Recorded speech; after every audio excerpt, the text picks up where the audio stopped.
the Bible. Is it hard to understand? When it comes to reading the Bible, the first thing that comes to mind is the fact that this is the Word of God. The seals have been broken, and the truth is here. And when we go throughout the scriptures, when we go throughout extra biblical records, we find that the language that God employed, that He used to create the heavens and the earth, was the Hebrew language. Christ said, I came for the lost sheep of the house of Israel. But yet no one, no religious leader, no religious church out there anywhere can now identify the 12 tribes of Israel. Can we? God is quite simple, but it seems as if man makes understanding Him hard. What are those mysteries? The truth of your book and the truth will make you free. The Hebrew and Bible Academy, you're invited.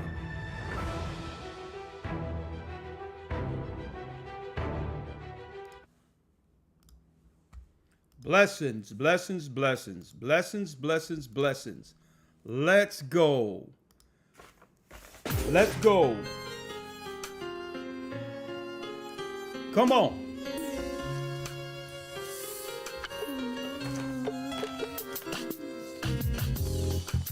The East is where we're from. The 12 tribes of Israel. Shalom, shalom, brothers and sisters. Blessed. 721 BC, the Assyrian king, he took us down, we fell. With a great escape, we went through the Euphrates. The Lord held the water still. Hit the like button. Hit the like button, brothers and sisters. To a land where no mankind dwelt, we went. The 12 tribes of Israel. Yes, we be. Manasseh, the Cubans, Ephraim, from Puerto Rico, and Valley from the Isles of Hawaii. Come on. The Lord is calling back Israel. Zebulon from Panama, Gad, the North American Indians, Simeon, the Dominicans, our highest gathering Israel. The Most High's gathering Israel. I'm Elder Rick Shaw, the Gathered of Christ Church, here with our weekly broadcast, podcast, whatever you would like to call this. All praises be to the Most High Ahaya, in the name of Yeshua, the Gathered of Christ Church, coming before you with another serious topic this evening. Is it too late? Well, when it's too late to save a nation, what are all the signs to know or to realize when it's too late? Is it too late for America? Absolutely. I answered that off the top. But it's important that we understand, how did we get here and what to do after the fall of Babylon. Right? How do we get through this? Why? There's nothing new under the sun. And usually a great indicator of where we're going, usually it's what? That's right, going backwards in history. And folks, the destruction of a people, the destruction of a nation happened right up under our noses. And we're going to deal with some current history tonight, geopolitically. And if you will, please hit the like button. Please, please. Everyone you know is going to want to see this particular broadcast and understand what's going on. So make sure you like, share, and subscribe. Check YouTube or check your subscriptions, because YouTube have been actually unsubscribing people. All right. In the cover of night, we're under a shadow ban. Also, YouTube have been blocking people, folks. That's how bad they don't want any of you viewing these videos that connects the dots for you, right? YouTube is going in, finding people to block, but I digress. Before I go into this, for every brother and sister out there, if there's one thing that I can say to give you a tip on how to get through what's about to happen or what's going on, we must be able to regulate our emotions. We must be able to regulate. Why? The greatest ill that will happen against us, that will prevent us from actually coming together, is what Christ stated when he says, what? The love of many shall wax cold. Why? Offenses. People getting easily offended over anything. That's a sign of the times. See, I know y'all hate me when I go back to when I was growing up, folks. But life was simpler then. It wasn't about, guess what? My mother or father, neither of them had college educations. My great-grandfather, down south, dealing on the land and all that, living in outhouses and all of that, right? I mean, I'm not having an outhouse for a bathroom in Virginia on my father's side. My mother, the youngest, may the Lord bless her soul until I see her again, the youngest of 14 children, born in a poor environment. Grandfather on her side was a pastor, blind, my granddaddy. Read the whole Bible in Braille. Poor. So they didn't have all the education and all the stuff we have right now. But you know what?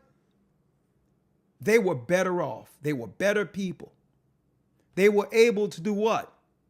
They were able to take inventory, invest in all they had, which was family.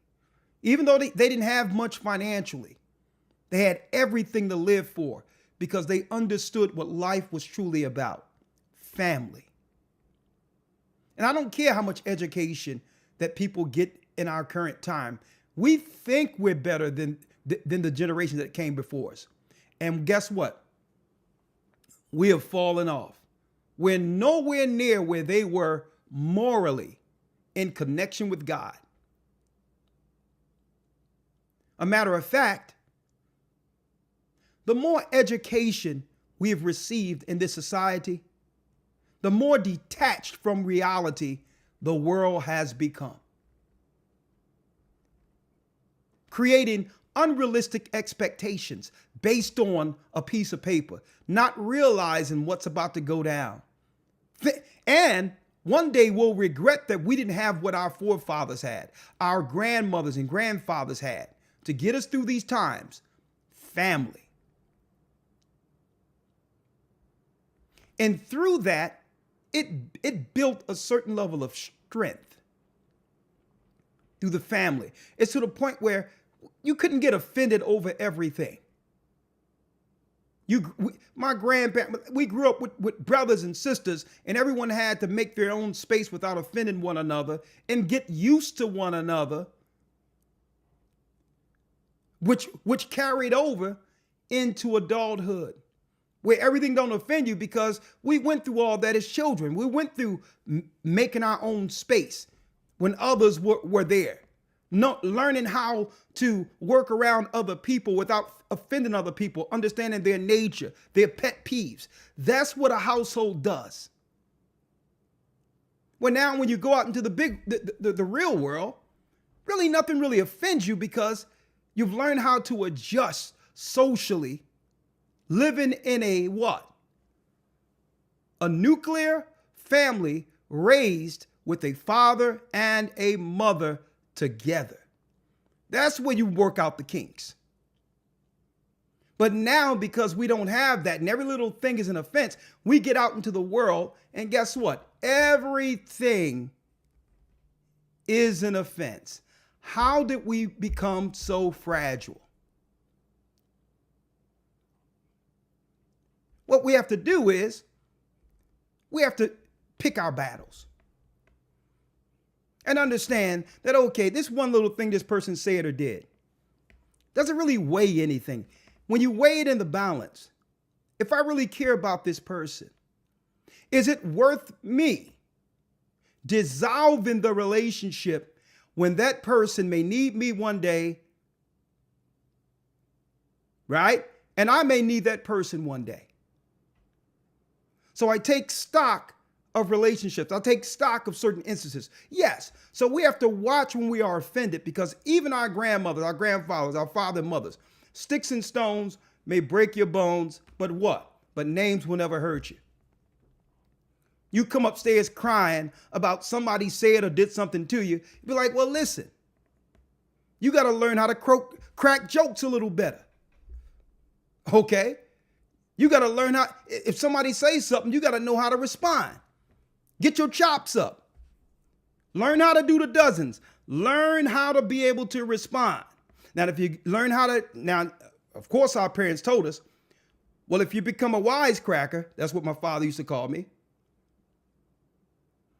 If you become a wisecracker and you offend people because they coming at you and now you get them in a, what you would call verbal joust, then you better be able to knuckle up too, okay?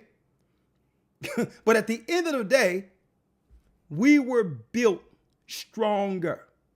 Every little thing wasn't an offense. And the Bible tells us what? In the end times, many shall be offended. Now, what's the negative operating with such sensitivities? What's the negative for that? Well, at the end of the day, if everything is an offense and we as an individual, me as an individual, dissolve all of my relationships, who's going to be there for me in my needing moments? Who's going to be there when the crap hits the fan and it's about to hit the fan? So again, we're going to have to grow a tougher exterior, and we're going to have to what? We're going to have to choose our battles. We have to take stock of what's important. Cleave to the Almighty. Keep as many friendships intact as possible. And I'm not saying let someone run over you. I'm not saying that. But we must hone our skills. Hone our skills when it comes to communication. Right? If one is overtaken in a fault, ye which are spiritual, restore that person in the spirit of meekness, considering thyself, lest thou also be tempted. That means what? Be respectful. Even if you are offended and someone have done something to you, it still doesn't impede your spirit when it comes to being respectful, even in the midst of someone offending you. Not seeking vengeance, not tick for tat. And I'm saying this, we're going to have to regulate our emotions as we go through this, because why? He's already started. He's seeking to push all of our buttons, where everything we hate, every trigger will be pushed. Okay? So again, I just want to put that out there real quick. We're going to have to regulate our emotions because Satan is throwing everything at us at once. Take inventory of ourselves when it comes to what's important, and whether a small argument or disagreement or anything that can actually blow over, is it that important? Is it worth you losing a friend? And the answer is absolutely not. And why am I going here? I'm going here because I look back at decades. I look back at certain disagreements. I look back at certain things that I've gone through in life, being an older person now, and I'm like, those past discourses or past disagreements were worthless. I'm looking back at it now and I get mad at myself, like, how could I have dealt with that disagreement that way? It wasn't even worth it. So as time go by, you start to realize how important true relationships are. But if you get caught up in the moment, triggered, offended, guess what? It's not just you and that individual there. There's a spirit there. There's a spirit there. Okay? So I wanted to put that out there real quick. I just want to put that out there. Let me just make these quick announcements, then I'll bring in Elder Lawyer. Right? First and foremost, matter of fact, let me bring in Elder Lawyer right now. At least I can get my mic and everything all together here. How you doing, Lawyer? Yeah, sir. I'm doing well. How about yourself? Okay, I'm blessed by the Almighty. Yeah, and I just wanted to say thank you, brother. I know you was on the phone dealing with everything you got to deal with there, but I want to do a quick broadcast based on what's happening tonight. So I'm glad you're on. I appreciate you being here with us this evening. Yes, Right? sir. Yes, indeed. Glad to be here. All right, we're going to jump right into it. First and foremost, brothers and sisters, I want to thank all of you who contributed and will continue to contribute to the Jamaica disaster relief, okay? The Jamaica disaster relief. I can't thank you enough. The church cannot thank you enough for everything you've done so far to help us in this endeavor. We're working day and night to get feet on the ground so that someone is there to receive all the product, finances, and everything. We have 2 big containers. Gocc will be on the ground this Sunday. He's going to be on the ground this Sunday so we can work with the government to get everything there that's needed in the disaster areas. And none of this would have been possible without all of your support. We thank you. Okay. If you haven't and you still want to support, every last dime is going towards the Jamaica disaster relief in particular. Okay. If you want to donate, just go to gatheringofchrist.org, click donate. Once you click donate, you go down right here, hit donate now, put your email address, phone number optional, your full name, your card number, and this is a what? A secured site. This is a secured site that we pay through. It's like a Stripe, all right? So you have to worry about your information or details coming to us. It's fully secured and insured, this site. You put in the credit card numbers or whatever the case might be. You put in the amount that you would like to donate and click the what? Down arrow, and right here, punch down on disaster relief. Disaster relief. Once you punch down on disaster relief, type in Jamaica. It's that simple. Type in Jamaica and hit donate, and it'll go directly to that particular relief for Jamaica. It's quite that simple, okay? Jamaica. Hold on. Type in Jamaica. It'll go directly to Jamaica, okay? God, you'll be on the ground. The brothers and sisters say thank you over there. I mean, they're overwhelmed with all the support that's coming through this church. But none of this could be possible without you all. And I would like to say thank you, and may the Most High bless you. Okay? Now, let me put that right there. The hyperlink right there to donate right there is right there on your screen for those who would like to support our brothers and sisters, the Benjamites over in Jamaica. We love you. Thank you for all your support. Next thing. Boom. This coming Saturday is that's right, our first visits into the GOCC Connecticut and GOCC Boston congregations. They'll gather together this coming Saturday, and we'll stream live 12 p.m. Eastern Time from Connecticut. We're getting all of our families together from the regions in preparation for what's about to go down in the earth. We're pulling all the churches together, all the men together.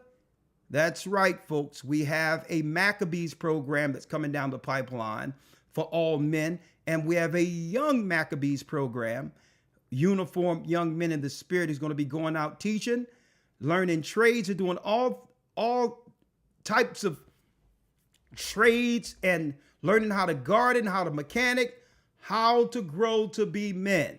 Well, guess what? We're going to talk about that also in GOCC Connecticut with Boston, to get our men prepared to protect the women and children in the midst of Jacob's trouble.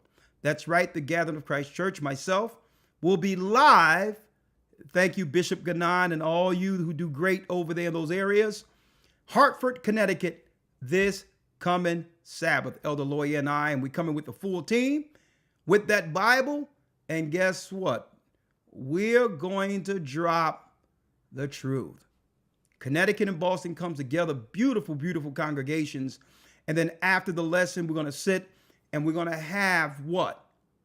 A private talk. Any questions, anything that people need to know to bring us closer together, that will be that opportunity after the lesson, which will be about 1 hour and a half. From 1:30 to about 2 o'clock maximum will be the lesson.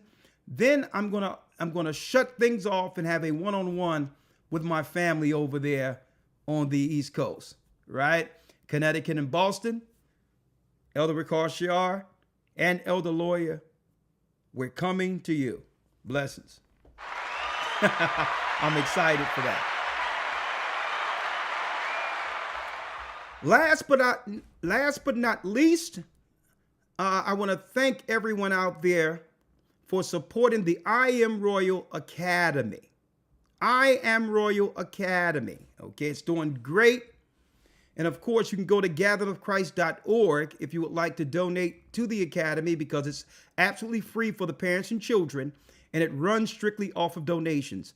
Our children need this type of righteous spiritual education. And yes, you can support that. But I want to talk about another thing, Elder Lawyer, which will lean into our lesson tonight. Every time we set up something, you have a scammer, probably from another country, or a hater who will go online and use what? Our information to grift people. Brothers and sisters, what you're looking at is a scammer who put up Gathering of Christ I Am Royal Academy, something we have for our children, and made a fake Facebook page. I Am Royal Academy is not on Facebook. So I'm warning you all now. There's a scammer behind this. If you friend this, believing it have anything to do with us, unfriend it, and do not send this scammer anything. Okay? See? Based on the popularity of the church, it already has 53 friends that they probably reached out to try to scam you. All right? So it's probably some people in India, Asia. I'm going to go into those scammers, what they're good for. Right? And I have to say it too. Our brothers in Nigeria, they're going to have to get off of that, right?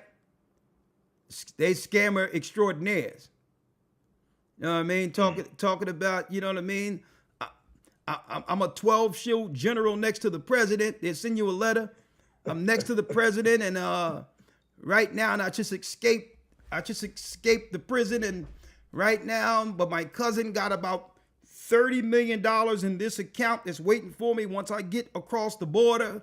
And please, don't worry about it. I'm gonna hook you up after I get this 30 million, but I need you to send me $50. The old Nigerian, you know what I mean? The blessed, well, the blessed Wakanda,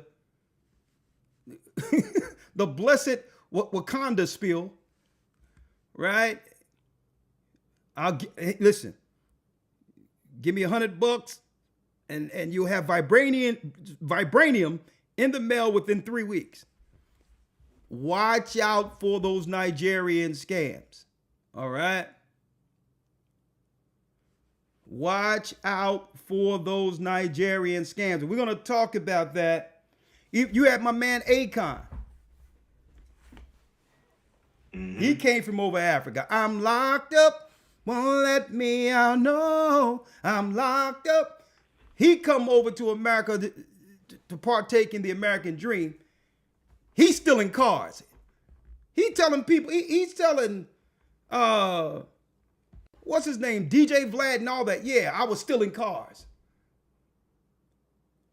So yeah, I'm gonna tell you, man, we're gonna have to start putting a spotlight.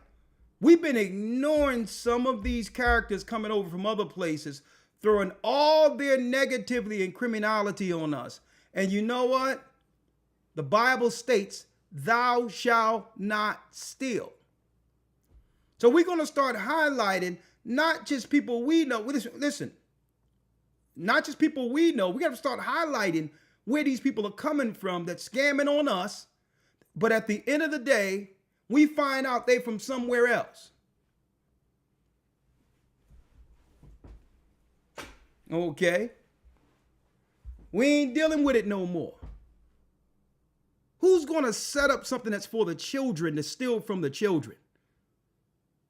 There is no Gathering of Christ Church Facebook page. I'm so glad my brothers is up on this and my sisters up on this and send this, because next thing you know, they'll collect some money and skedaddle. That's what they do.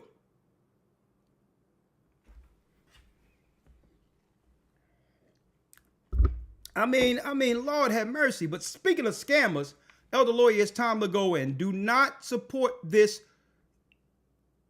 I Am Royal Academy. The only place you support I Am Royal Academy is through the gatheringofchrist.org page. We have no Facebook or any other social media stuff for I Am Royal Academy, okay?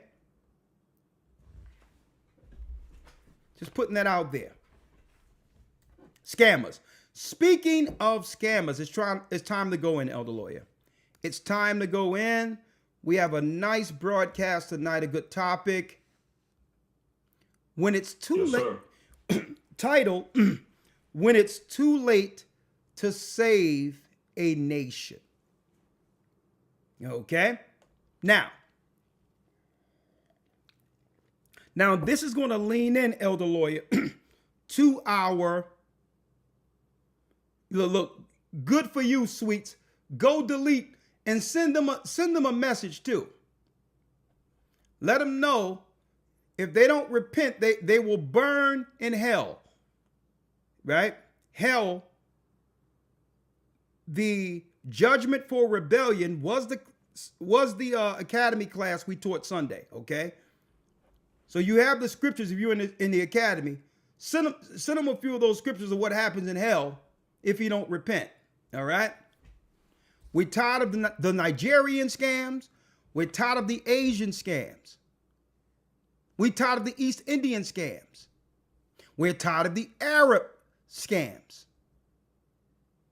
We're tired of it. They're always eating off of us. We're tired of it.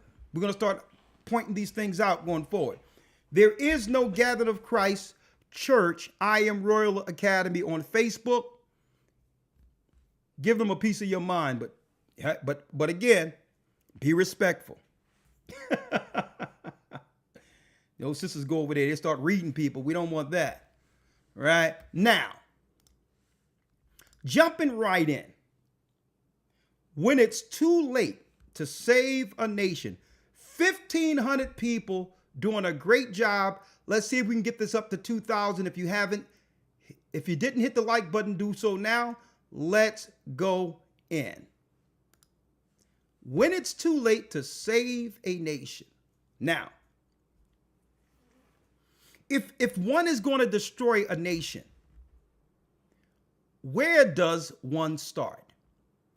Where do governments start to destroy a nation? Well, it's simple. It's simple.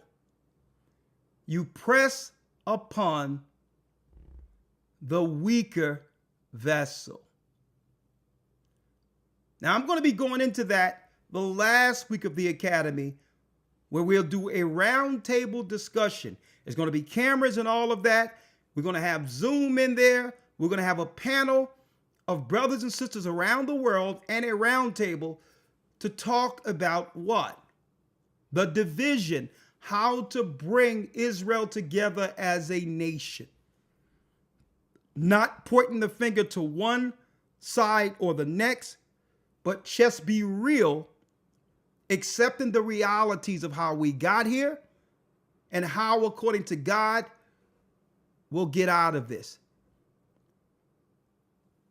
Impossible. It's impossible to get through this without one another. And we're going to discuss that week 12 with the serious roundtable from all around the world. No, not the battle between man and woman, the coming together of man and woman. Week 12 of our academy. You don't want to miss that. This coming Sunday, we'll be going into the 4 beasts of Daniel, leading to the mark of the beast. But before I, hold up now. But before I do that, let me make some announcements. Let me make some announcements that we are in enrollment period for the next academy. Okay? We are enrollment for the next academy beyond 2025. Hope after Armageddon will be the topic. Beyond 2025 is the theme for the next academy. Hope after Armageddon.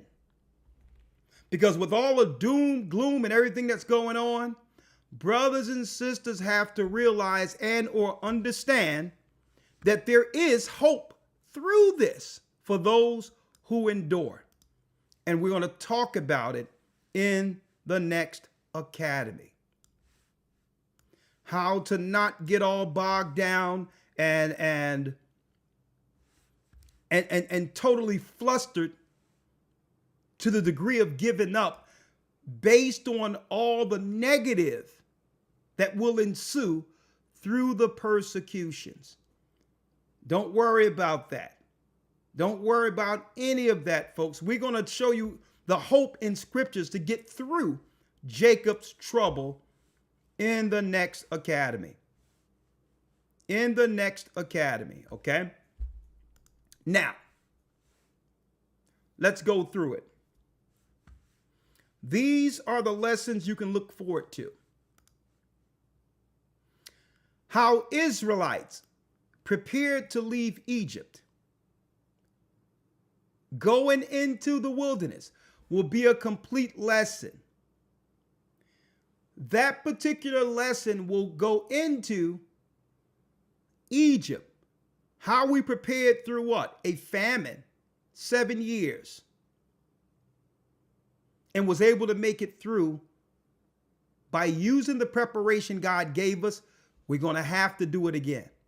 We're going to jump from Joseph's story of 7 years plenteous 7-year famine, and we're going to go right to the Passover coming out of Egypt into the wilderness. A serious lesson that have never been broken down like this before, using Old and New Testament and history books. How Israel prepared to leave Egypt for the wilderness. It's going to be a real-time lesson, brothers and sisters, in preparation for what we'll have to do soon. In the academy, you don't want to miss that lesson.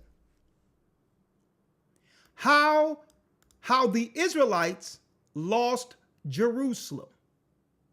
What was going on geopolitically that had us lose our homeland, Israel, Jerusalem, the southern kingdom. Well, that and more. We're going to go into the history of Josephus and all other history to show you how we fell, right? So we'll understand what to do now as a people to come back under God's grace. So not to repeat what our forefathers did to lose our homeland. That's right. We're from Jerusalem. We are not from Africa. Unless you're going to call Israel North Africa. Okay? Under the new names Esau placed there. But outside of that, we're not from Africa. We're from Eden. We're from Jerusalem. Okay? The next lesson we'll have, Elder Lawyer, this is going to be a good. I know you know already, but this one is going to be, I'm excited about this one. Ishmael, the Arabs, the silent enemy of Israelites. Ishmaelite Arabs have been the silent enemy of our people. And we're going to talk about that. We're going to highlight the history the Arabs have always had against us, undermining and destroying our people throughout history. We are going to highlight that, right? Not to incinerate or cause any war against Arabs, right? But to let our people understand they've been eating off of us, and it's time we stop feeding them. Right? Come under our God and navigate through Esau and Ishmael's conspiracies against us. Ishmael, the silent enemy of Israelites. And I'm speaking of the hierarchy of Ishmael. Those over the United Emirates, those who connected with the banks, connected with Esau. They've been conspiring together since Idumea, since ancient times against us. And we're going to highlight that all throughout history. Now, from Genesis all the way to the book of Romans and Galatia. And we're going to bring out the history too. Okay? Who you think taught the white man how to do serious, immoral, sadistic slavery? Okay? The Arabs did it to us first. Servitude is an agreement. When you hear about the masters and servants in the Bible, those were lawful agreements. It wasn't no call me Kuta Kente or Toby and people whipping you and separating your family. Esau learned a lot of this from the Arabs. I'm going to tell you all this right now. Because they had institutions of servitude and agreements of servitude in Rome. The Romans, being white people, Edomites, never treated slaves like that or servants like that. Don't forget, folks, before our new industrial age, all societies in ancient times had servants. It's what we call today employment. Employment. So that's why when I hear these other nations try to downplay what happened to us and try to say, well, there've been slavery throughout all cultures, all people. Stop lying. Not the form of slavery that was done against us, who went through the transatlantic slave trade. And that's right, I said us, because we are our ancestors. So they try to downplay it. Oh, there was servitude and slavery throughout all cultures. Not like this. So yeah, Esau, the white man, always had servitude, but it was a moral servitude. It was an agreement. Okay? What happened to us was beyond unjust. And Esau learned a lot of that from Ishmael the Arabs. They're still doing it over there in Libya and all these other areas till this day. Slavery is a thing. Treating our people like dirt and less than nothing is a thing.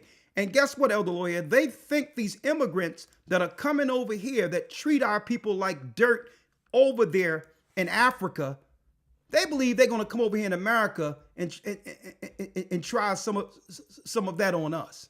That's what they believe. Mm-hmm. Right.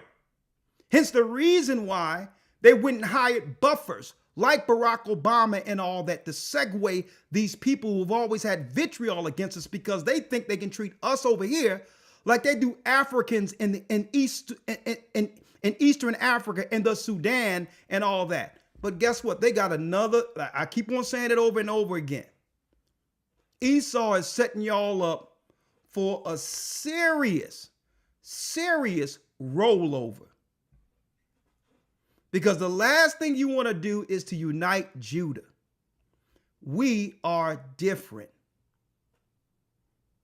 We are different. And I'm going to tell you right now, it's like there's a silent conversation that happens with our people where we don't have to communicate and get everybody on board. I mean, sometimes when I'm driving or I go to if I go to Elder Lawyer to pump my gas or something, and I see one of my brothers get out of the car, there's this silent nod we do as a form of, hey, I see you, you see me. There's a silent respect. You're my brother, and we don't even talk to each other. I'll be like, yo, and he just walk. But guess what? If something pop off in that gas station, me and that brother's going to be back to back as if we were born in the same house. That's what these nations don't know about Judah over here. We don't have to have a meeting or a board meeting to come together. We just have to know all at once what is the immediate threat against us at any given moment. Without saying anything, we rally together. Guess what, folks? I've seen this over and over again. We got this silent nod. We don't have to have a meeting. I don't have to bring you to I don't have to Zoom you in. We don't have to have phone calls. We have silent nods to know if it pops off, we're going to pop it off together. I'm going to tell you that right now. Straight up. So you can have those East Indians and Arabs and all that come over here and think they're going to be able to use their caste systems, looking down on our people and all that, and use that politically as a buffer against us. You're going to get these people seriously dealt with. Okay? And we'll pray over you afterwards. Ain't no problem. It's something, Elder Lawyer, I'm telling you, it's something about it. I seen a brother in the gas station the other day, and he, it's like we look at each other. Hey, how you doing, bro? Okay, cool. No pounds or nothing. You let something jump off, and I bet you we're back to back getting it on. You're just getting it on. All these cats that's operating against us, we sitting there like we were trained in the same dojo together. Right? Elder Lawyer, now let's The last lesson we're going to have in the next academy. Ishmael, the silent enemy of the Israelites, a very good lesson. Check this out, Elder Lawyer. Jews, an in-depth lesson on the synagogue of Satan. It's going to be titled Jews. Okay, we're going to show you what Israelite Jews look like, and we're going to give you the history of European Jews who became Jews through religion. We're going to go through all their conversions throughout history.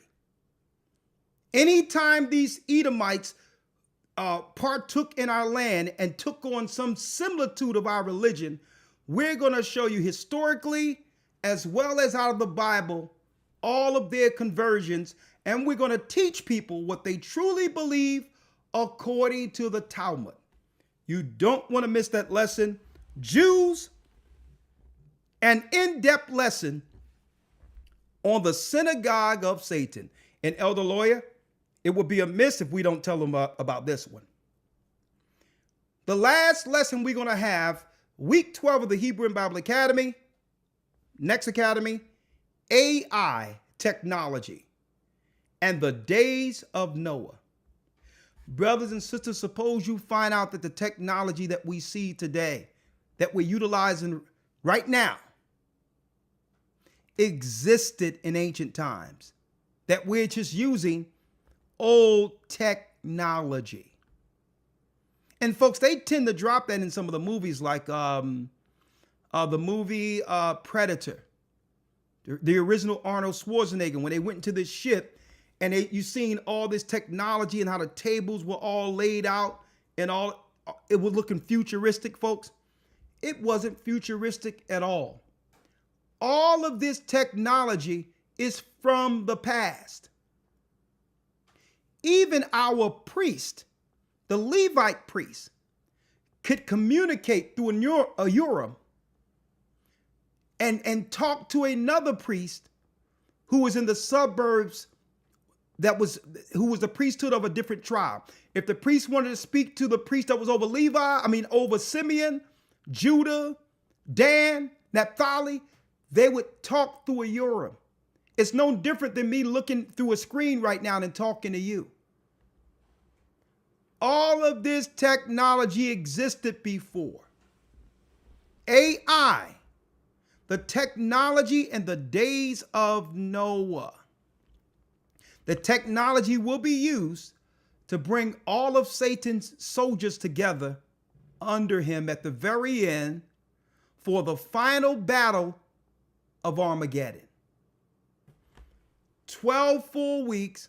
There's nothing like this academy on the earth. We guarantee it. Go to historytimes.org to enroll. Elder Lawyer, that's it on that. Let's talk so I can open it up for our brothers and sisters subsequent to the lesson. The lesson today, when is it too late to save a nation? Elder Lawyer, let's get the scriptures. There's nothing new under the sun. Man, listen, Elder Lawyer, it's getting scary right now. Soon as I said that, right before I looked at the chat here. And as soon as I said nothing new under the sun, Judy Peters text, nothing new under the sun. Wow. I'm telling you in the spirit, as we come closer, brothers and sisters, we are connected in the spirit. That's the body of Christ. And I'm like, it's getting scary now to a point where people say what we're thinking and vice versa. That's how connected the Most High's people are coming together in the very end. No sooner as I say, Elder Lawyer, get Ecclesiastes, nothing new under the sun, she puts that in the chat. Almost the same time. It's getting scary out here, folks. Yes, sir. Speaking of that silent communication that we have as a people, right? That silent thing, right? Elder Lawyer, if you can, real quick, and thank you, brothers and sisters, for all you do to support the work. Let's dive in. We're going to start at Ecclesiastes. Ecclesiastes, the first chapter. You got it, Elder Lawyer? Yes, sir. I'm going to grab it here out of the Bible, actually. And let's go. All right, we're in Ecclesiastes 1 and 9. 1 and 9. Let's read it. The thing that have been, it is that which shall be. And that which is done is that which shall be done. And there is no new thing under the sun. There is no new thing under the sun, folks. Everything we're seeing today existed. Everything. All the technology and everything. Folks, there's nothing new under the sun. Nothing. Right? How do you think Satan got everybody at the Tower of Babel together under one mind and one spirit? The same exact way. It was the technology they learned from the days of Noah. We're going to be talking about that in the academy. Read the 10th verse. Is there anything whereof it may be said, see, this is new? It had been already of old time, which was before us. Which was before. Right? So now, from one generation to the next, Satan and the Satanists, this is why they have their fraternities. What they do from one generation to the next is to bring that generation in particular closer to the Tower of Babel when it comes to technology, ingenuity, and convincing all people to come under the spirit of Satan, Samael. Once that generation dies off, their children go to Yale, Harvard, join the secret fraternities. See? They'll join the Freemasons, Scottish and York Rite, and continue on from where their fathers left off for the next stage in building the tower. So each generation has a unique plan to put in place before that generation dies off. And the fraternity continues with their sons until the what? Until the tower is finished. Until the top, and it's all about what? Using the healthcare system, using science, the medical system. All of this is what they did before to put everyone under one spirit, right? In order for one day to have what? Technological intrusion into our bodies, folks. They had to get a hand in the healthcare system first. To merge everything, to make it into transhumanism at the very end, which was the plan Satan had from the beginning. To use artificial intelligence, and what that does, it allows Satan and his agents to play God, to control the minds of people in preparation for the final war. Okay? For the final war. There's nothing new under the sun. Read 11, Elder. Yes, sir. Verse 11. There is no remembrance of former things, neither shall there be any remembrance of things that are to come with those that shall come after. With those that shall come after. When it says there's no remembrance of former things, because why? The new generation comes up and people forget the past. Mm-hmm. But those that are under the secret societies don't. They write everything down. They're under their god Satan, Samael, or Jabulon. And guess what? They pick up from where their forefathers left off. But the normal person, the regular layman who lives in the earth every day, who just deal every day, forgets everything. See, but not those who are tuned in. And this is why they never wanted us, Elder Lawyer, to know that we are the children of Israel.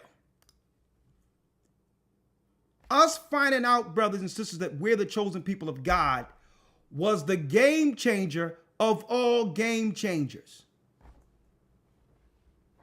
Because all we have to do now is go back.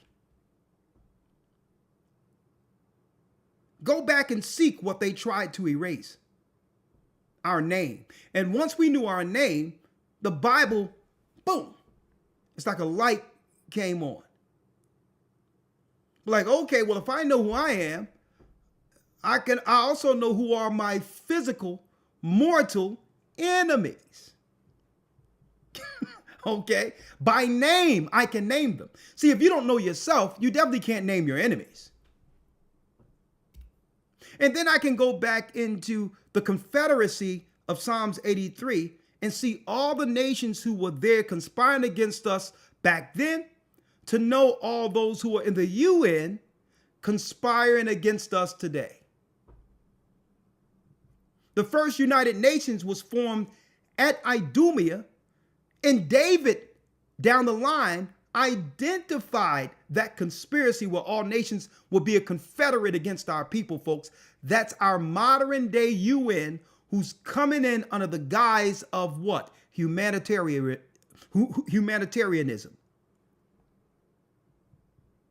They're not humanitarians, folks. They're not in Africa or amongst us to bring rice and all that. It's about keeping tabs on whether or not God's people has awakened, and taking the resources and making it where they could never grow. Our people could never grow beyond third world status, in fear of what we might become once God calls us together like we once were under David. This is why they didn't want you to know who you were. Because we're not looking at this Bible just to sing and dance out of, right? To give a motivational speech.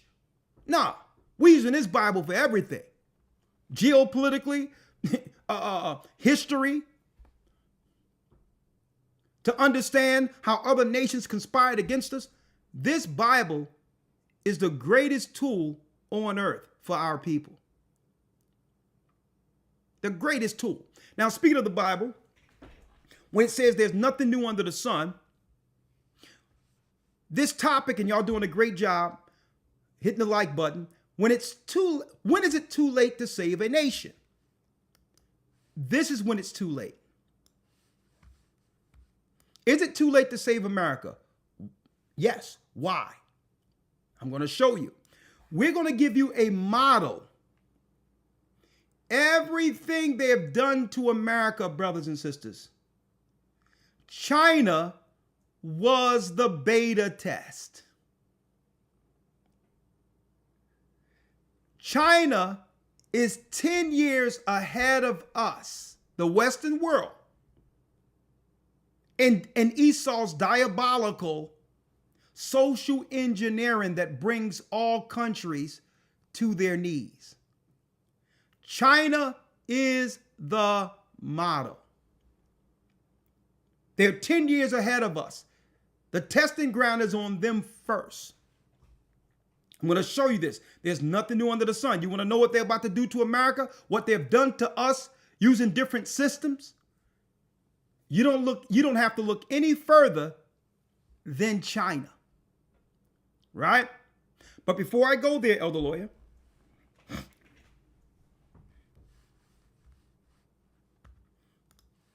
right?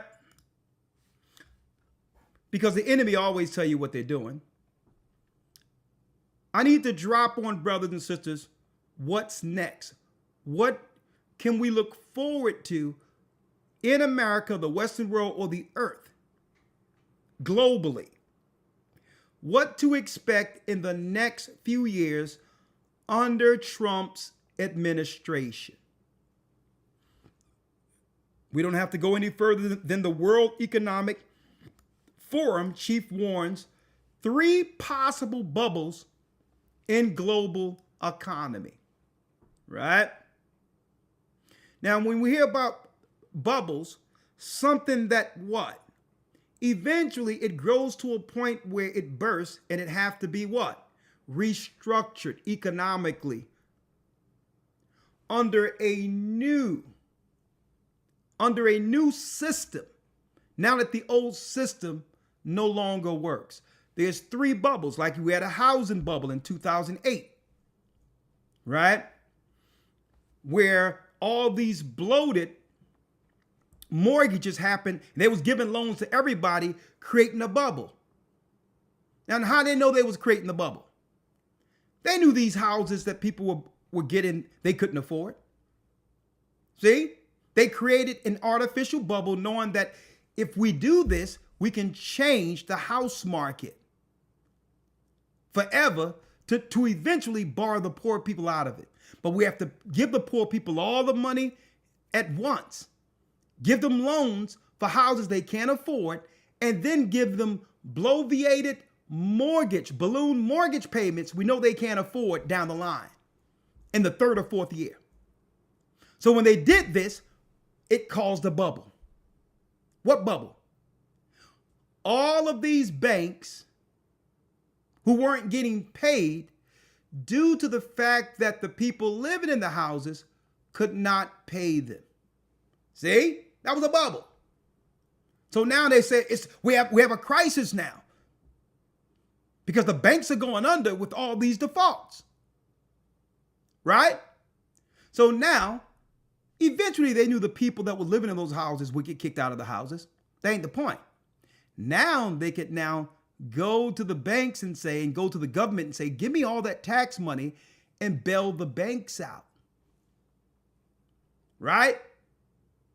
So when they bail the banks out, what happens? You got it. Hyperinflation, where all the things have to go up for all Americans. Even though I had nothing, you had nothing to do with these people or anybody getting a loan they couldn't afford or didn't qualify for. But now all of us have to pay a tax every time we buy anything in the United States. That's a bubble. See? They use something. I didn't take a loan. Did you?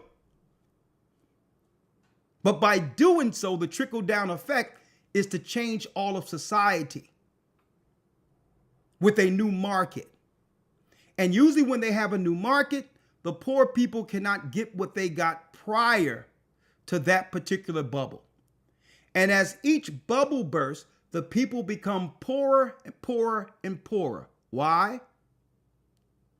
Because it usually takes more tax money to fix it. More tax money, more debt. More debt, inflation. So we have to look at how they're going to systematically put people in slavery when no one can afford anything. Follow what I'm showing you all right now. The World Economic Forum says there's three bubbles we have to look forward to. These are the three bubbles that Donald Trump administration is going to have to deal with, because here's the financial overlords who control presidents, okay? They're telling you what's going to happen next. Listen to this. The world should watch out for three possible bubbles in financial markets, including artificial intelligence,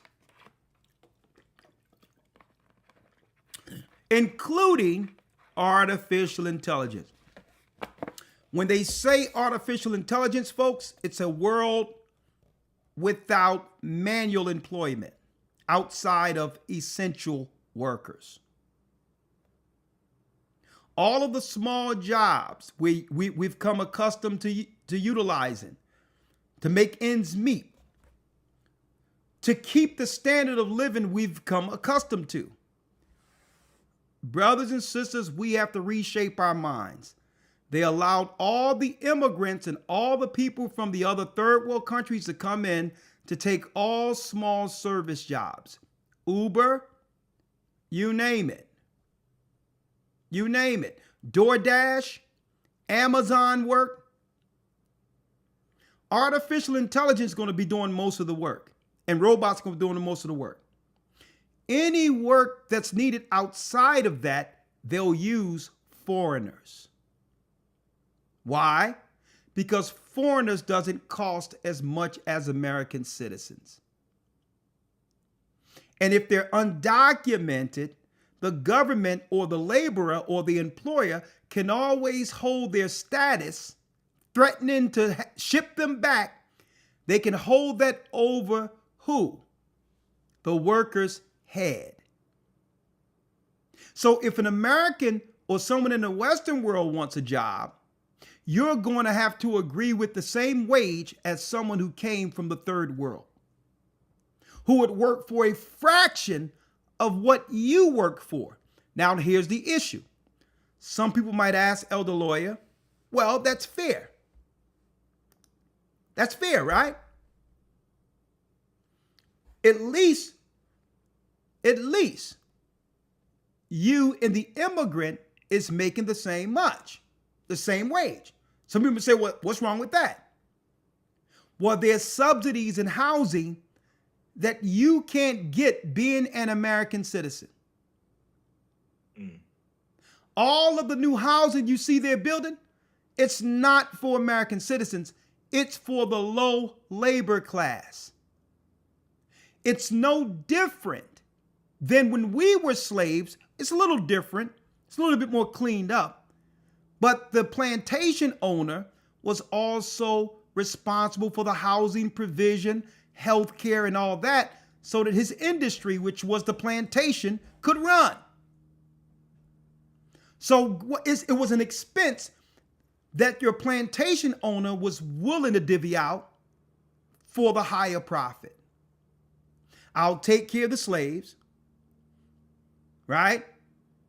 I'll make sure they have food, shelter, raiment, housing, and all of that, a day off, as long as they continue to work the plantation where I can make higher margins.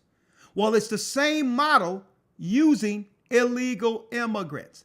The difference is the illegal immigrants, when they come over and work for nothing or pennies compared to where they come from, when they're in housing, it's like they're living in the Taj Mahal compared to where they came from. And they're not going to complain. See? So the government is now going with that slave model, which does what? That's right. It bars all of the citizens of America out of the labor market. Now, some people might ask, well, why aren't the people going to riot when they realize they've been double crossed? Of course they would. But suppose these same immigrant children went to colleges on minority grants from which our people paved the way for, mind you, and become your doctors. They're all in it together.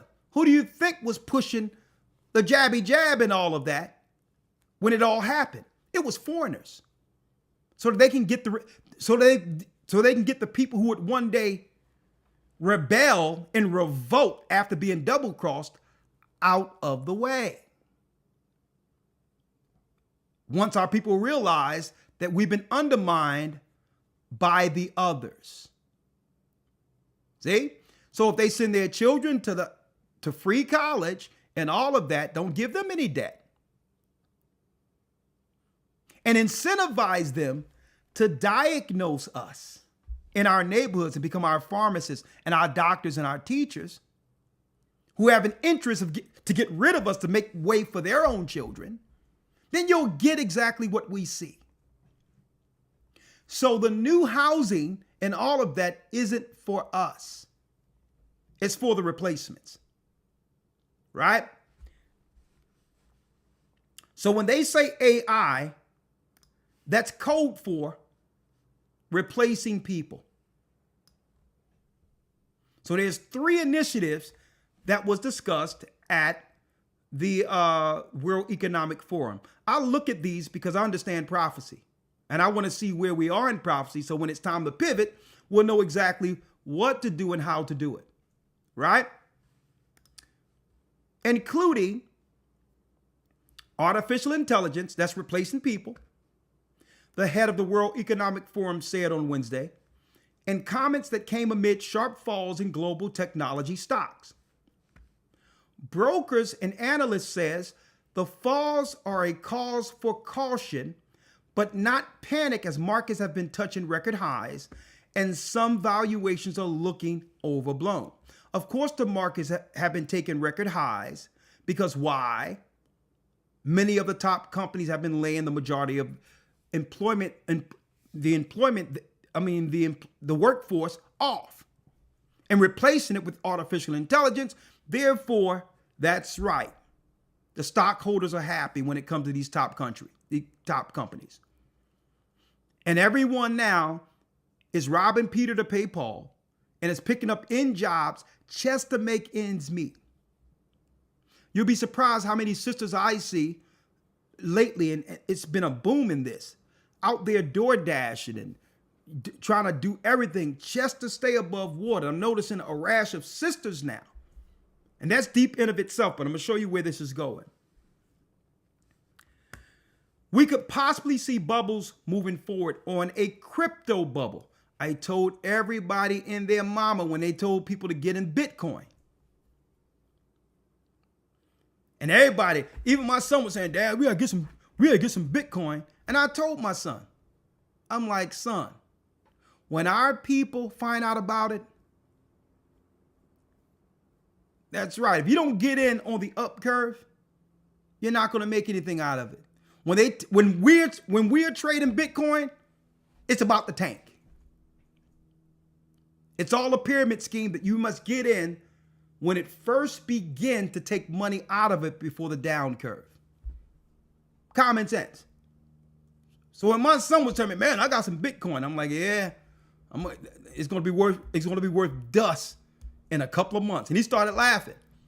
I'm like, son, when our people start talking about it, they're already taking the money out of it. And they're using us now to what? To artificially pump it up, to make us think that something is happening. Anything when it comes to upward mobility financially, we're the last ones to know, and it's intentional. Okay? So once Esau and all these other nations get the money out of it, then they start saying, man, you better invest in Bitcoin. Didn't tell us nothing when it first started and how to make money off of it. But they use us to come in as they going out of it, so it can look artificially what? Pumped up. And before the crash. See? I'm going to show you how it works. Right? Scams. And we know the whole stock market is a scam. Really, at the end of the day, the only resource that matters, folks, it are human resources. There is no bubble, no economy without people. That's the thing they don't want you to know. It's all about human resources, having the people work for nothing for higher profits. That's what capitalism is, right? But I'm not going to stay on this too long because there's something I really want to drive home. One is the crypto bubble. Second, an AI bubble. An AI bubble. And the third would be a debt bubble. And the debt bubble is what we're going to actually dive into. And Elder Lawyer, what does an AI bubble looks like? See, people have to realize the same way, folks, where everything is given to you free and it becomes too good to be true. But they're roping you in so that now you're dependent on what you were utilizing to compete.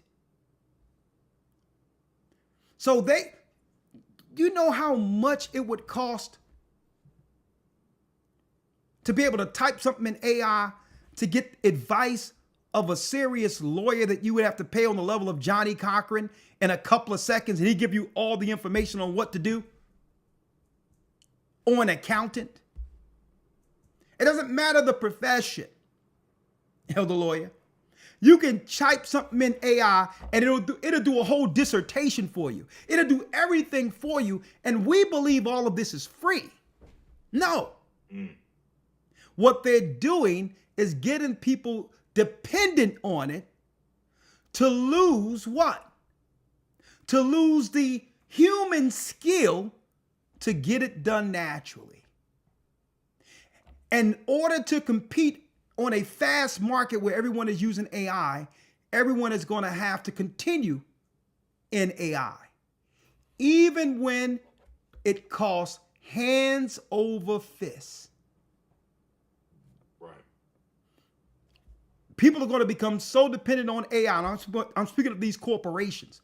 The corporations don't want an everyday layman who, on a low, quote unquote, caste system having access to the knowledge that they went to school for and are in debt for. So eventually they're going to pull everything back and say, so you can get this. You can get one idea from AI for this amount. Another idea from AI for that amount. And this is going to price what? All the accountants and all of the lawyers and all people we went to advice out of existence. So it's a bubble. It's going to become a bubble because people are going to stop using lawyers. They're going to stop using accountants because it's so convenient for everyone to use AI. Listen to me clearly.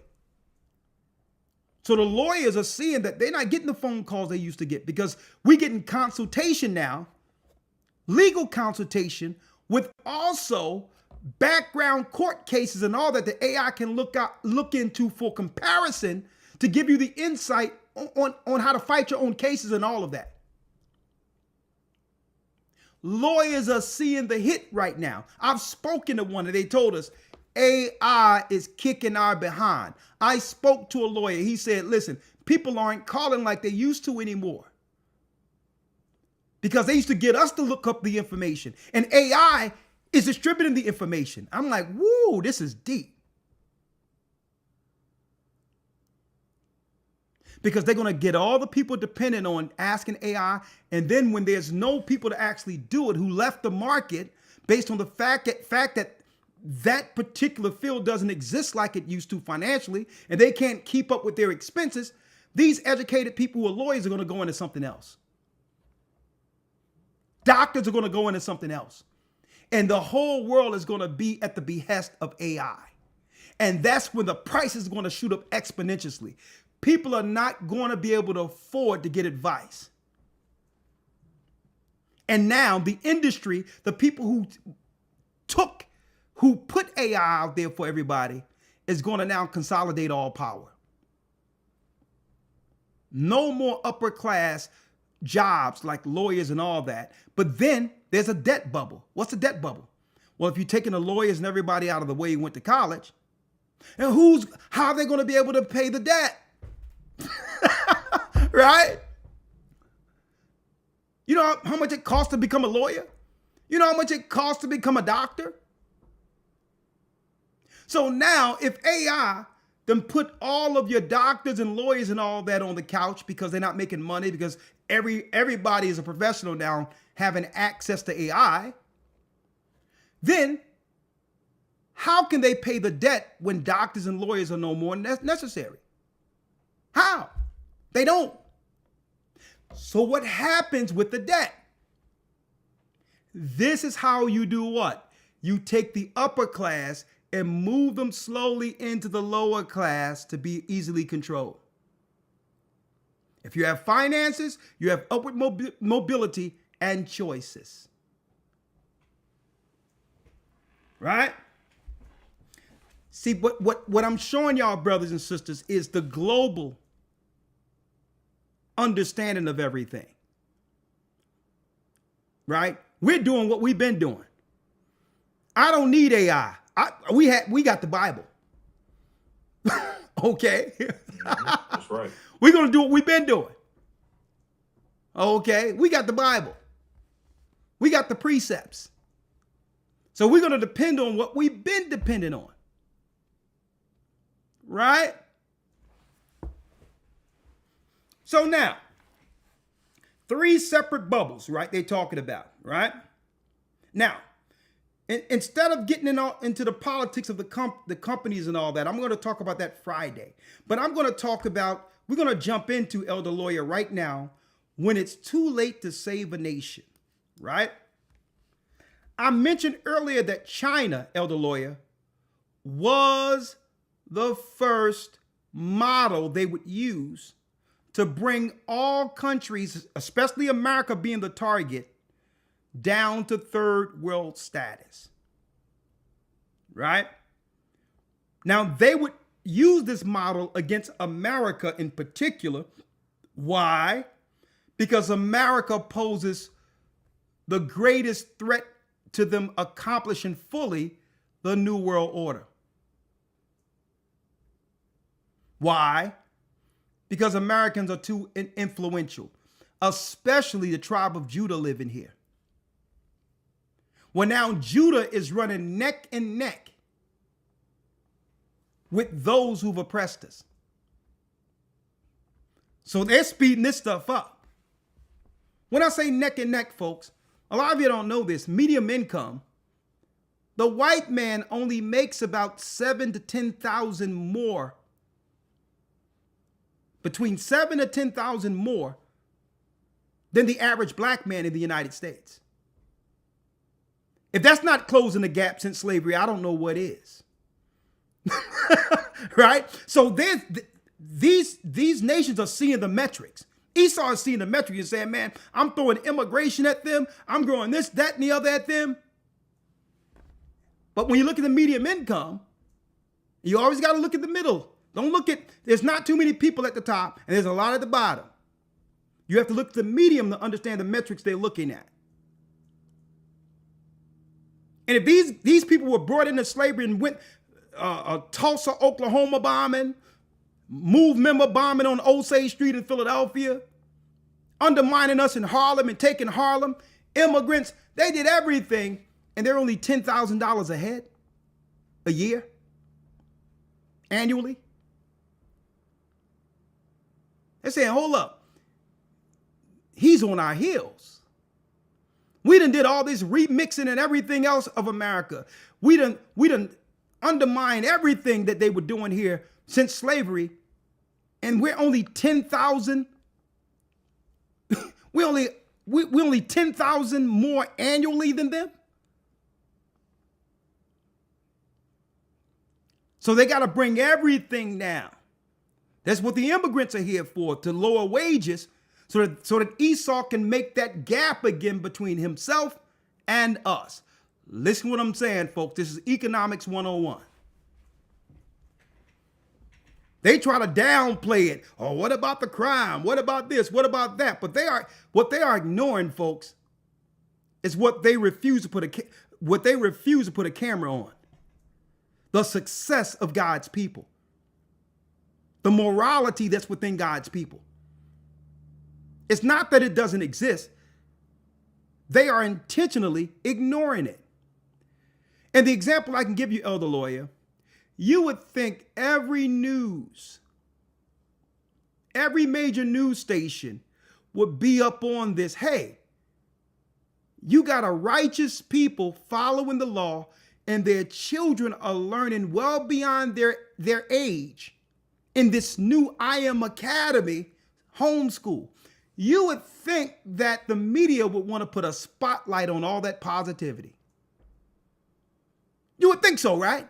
That we would have CNN calling, have the local news calling and saying, man, I hear about this thing. It's so positive for the children. Where the girls are going to be, the young ladies are learning how to respect their elders. They're learning decorum, right? They're learning proper etiquette, how to stand up as a lady, put a book on your head and walk with a proper posture. Physical education. They're learning how to cook. And guess what? The girls are learning at an early age how to submit to men, starting with their brothers. A learned behavior The young girls are learning, hey, I have to look out for my brother and my father because this is going to teach me how to be a wife. So at the table, dad is at the table, the son is at the table, and mom and the little daughter, she's bringing the food to the table to feed her brother. Why?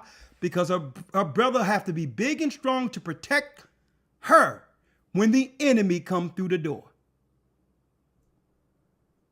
That's a learned behavior. And we're teaching all of that back like it used to be. Young women with etiquette, decorum, respect, where submission isn't a bad word. Our daughters are learning that. And on the other hand, the young men are learning how to fear the Most High, how to be obedient, operate with respect, how to protect his sister, how to protect his mother, how to not take that submission and use that as a thing to be an overlord, but something to be what? Something to be protected. That submission is something, it gives a man another reason to stand 10 toes down for his family, saying, you better not disrespect my sister. You better not lay a hand on my sister, because that's going to teach him how to protect his wife. You would think the news and everything would want to report on something as groundbreaking as men learning how to be men at an early age and young ladies learning how to be wives at a younger age. All of that is what we're learning outside of the ABCs, 1, 2, 3s. Huh? So, Elder Lawyer, let's go to 2nd Ezra 15 when it talks about old Asia, because China is usually 10 years ahead of things. So to show you how they're going to break America up, the Western world up, they already started, to only have to pop 3 more bubbles before it's total control over the United States. The model they used is China. I'm going to show you. Get 2nd Ezra's, Elder Lawyer, because after America's dealt with, you're going to have, the Most High is going to set his sights on Asia. When you read Magog in the Bible, Magog is China. Okay? It says China clear as day in the Eastern text of the Bible. It says China, where Magog is. It's not Russia. Russia ain't nothing but Edomites there, okay? China is Magog, right? Elder Lawyer, if you will, hit the like button for me, folks. Let's go straight to it. 2nd Ezra 15. Yes, sir. 2nd Ezra 15 and 43. 15 verse 43. Let's read it. And they shall go steadfastly unto Babylon and make her afraid. They shall come to her and besiege her, the star in all wrath they shall pour out upon her. Then shall the dust and smoke go up unto the heaven, and all they that be about her shall bewail her. All they that be about her shall bewail her. It's talking about the first attack on American soil that will happen after Iran is struck by Israel and America. Now we got some time for this. What I'm looking at, I'm keeping my eye on 2026.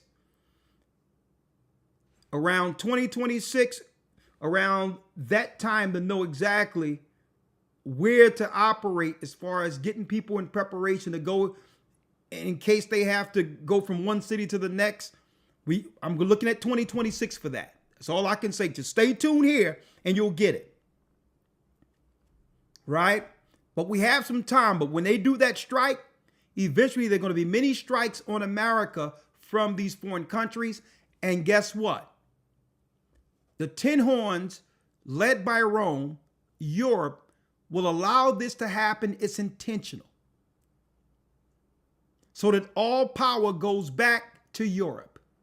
America has used up her usefulness for them.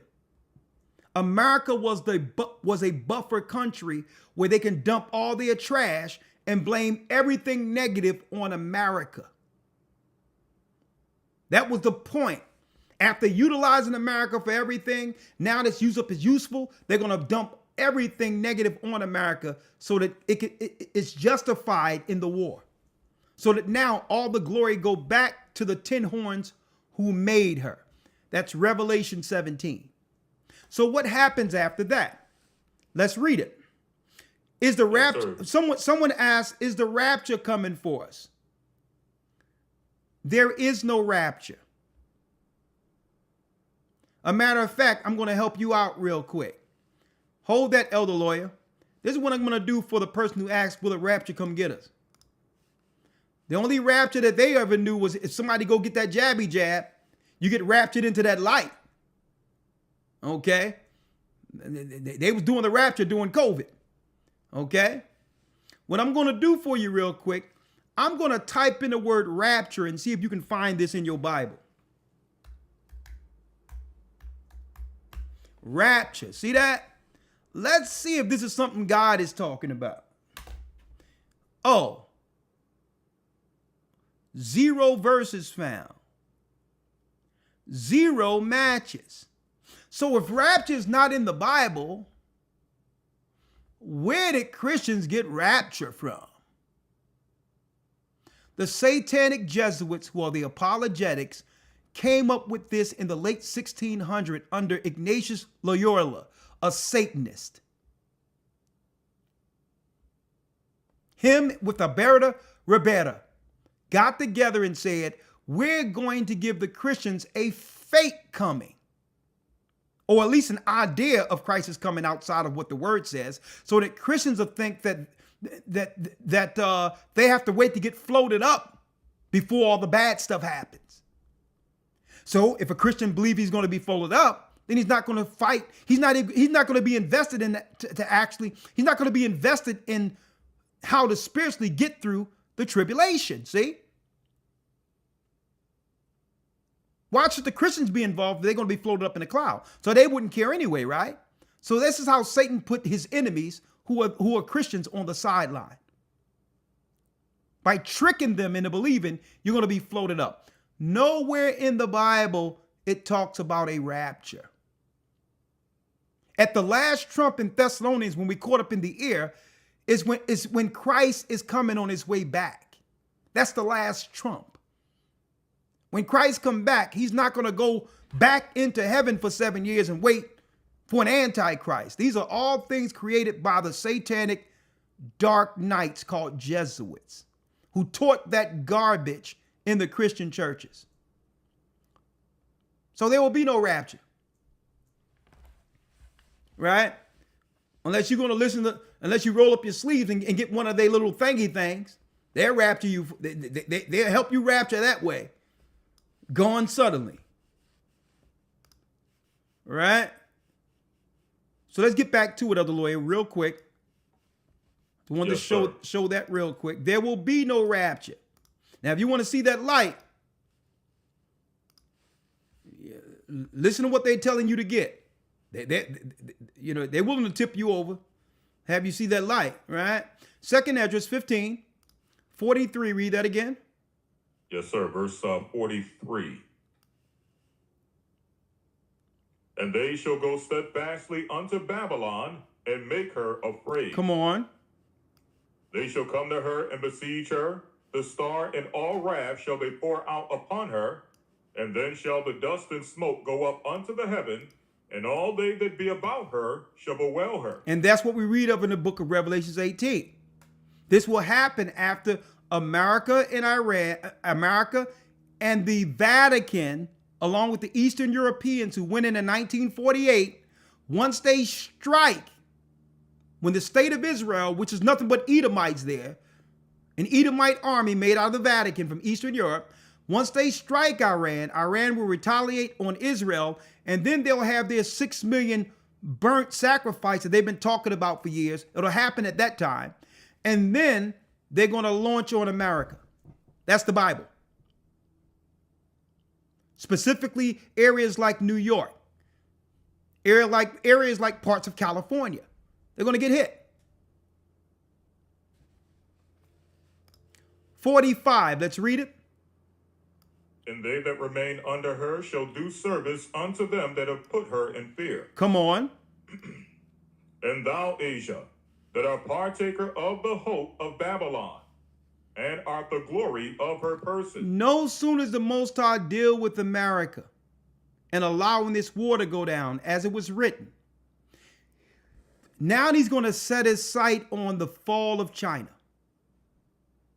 O Asia, why? Read, thou art partaker of the hope of Babylon.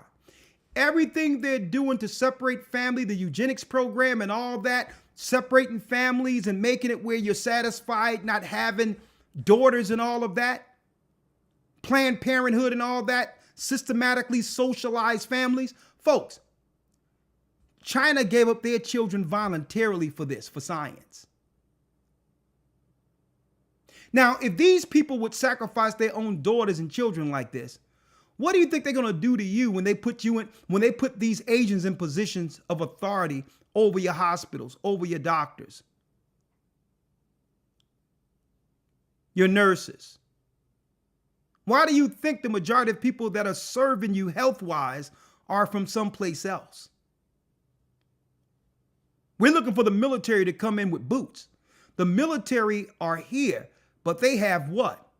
Folks, this is a different type of military. This is the medical military. They're coming in a way that you never thought they could actually invade. Everyone is looking to defend themselves against jackboots. Even China said that they would conquer America, but accept that there will be a gun behind every blade of grass. China said, yeah, we would have loved to conquer or go into America. But the last thing they want to do is to unite Americans, because he says that there will be a gun behind every blade of grass. Look that up. That's what the Chinese said. We can't fight them. America's citizenry is a standing army by itself. You can't fight 300 million people with guns. So they came in not with the gun, but with the syringe. Not with army fatigue, but with white jackets.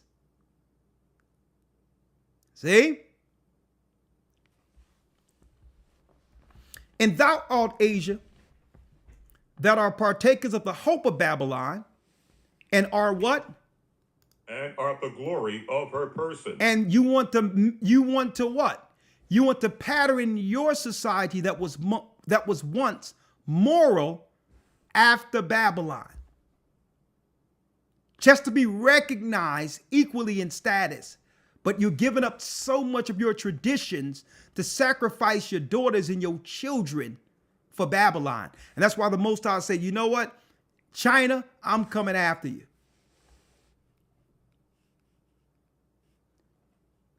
Read the 47th verse. Why? Yes, sir. Woe be unto thee, thou wretch, because thou hast made thyself like unto her. Come on. And hast decked thy daughters in whoredom, that they might please and glory in thy lovers, which have always desired to commit whoredom with thee. Because you put your daughters on a stroll. At one time, Asian women were known for what? They were known for being shamefaced, shy, humble, submissive. And to get a piece of the American pie, China was even willing to sacrifice their own daughters. And Esau's like, well, if you're willing to do this, I want to use you all for my Planned Parenthood in America. If y'all going to do this to your own children, I know what y'all going to do with the black women and the black children once we put you in authority over them in their neighborhoods. Now, what do I mean? If they're willing to do this to their own daughters. Y'all going to learn something today, brothers and sisters. Look at this. A lot of y'all know about this, folks.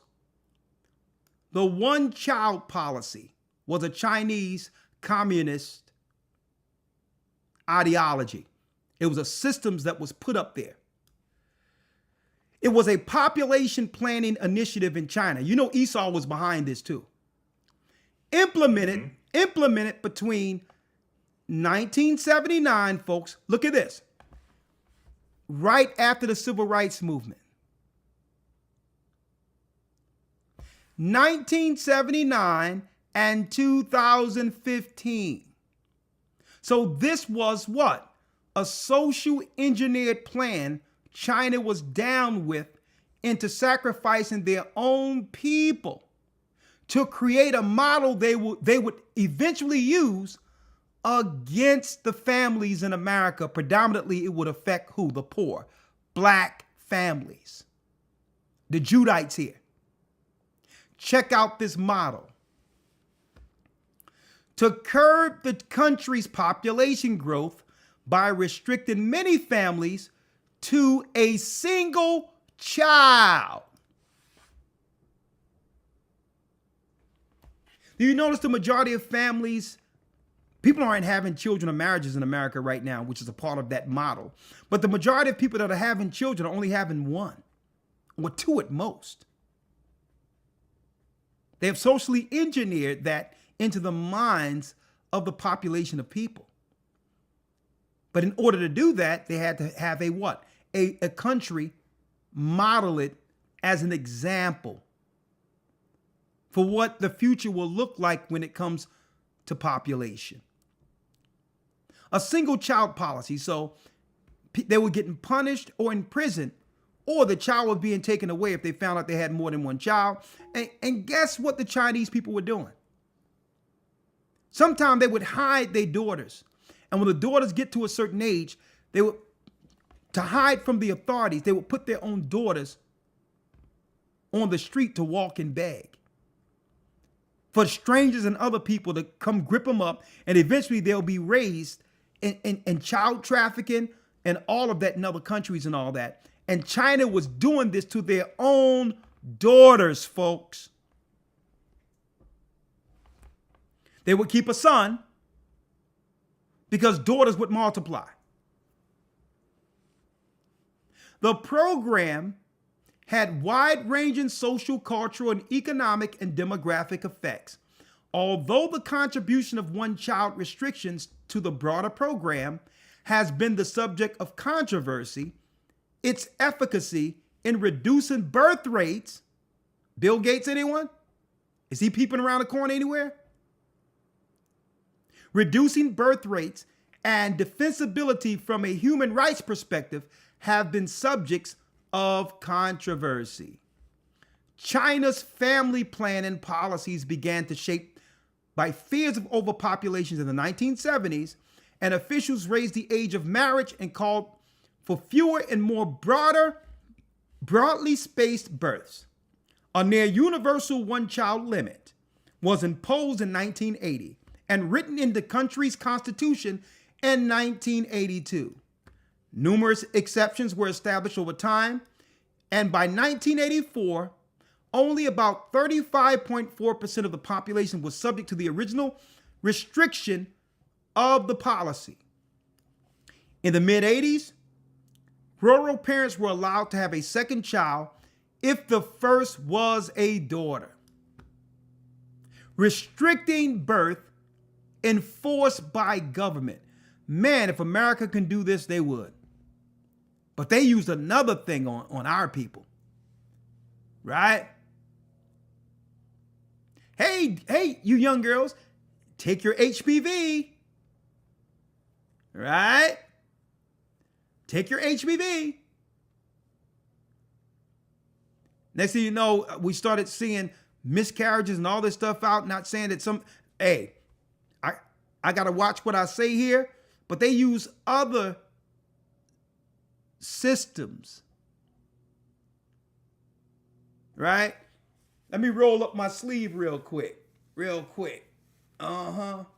Maybe they can recognize it or do it this way, Elder Lawyer. I'm just rolling up my sleeve. Right? They use other systems to make it where you can have less children.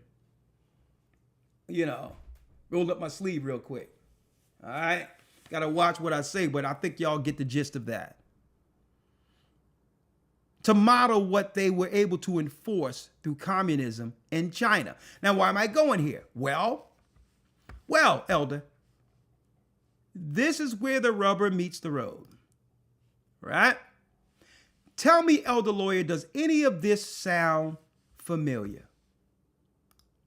Now, what have been the fallout of all of this? Of China socially engineering something so that the whole world could model, aimed towards destroying the family of Judah in America who would follow this model, not realizing it's a program that was executed and perfected by Chinese people. Tell me, do these people sound like Chinese people? Or do they sound like the current people here in America? Leftover women. Let's see the product of the social engineering of China. And you tell me, Elder Lawyer, does this sound familiar? China's dating crisis. This is for fair use, freedom of speech, freedom of religion. We serve God, not Buddha. Okay? Listen to this. In China, something unusual. Hold up. Let me cut up so you can hear it, Elder Lawyer. I want you to hear it. See the display. Let's do it again.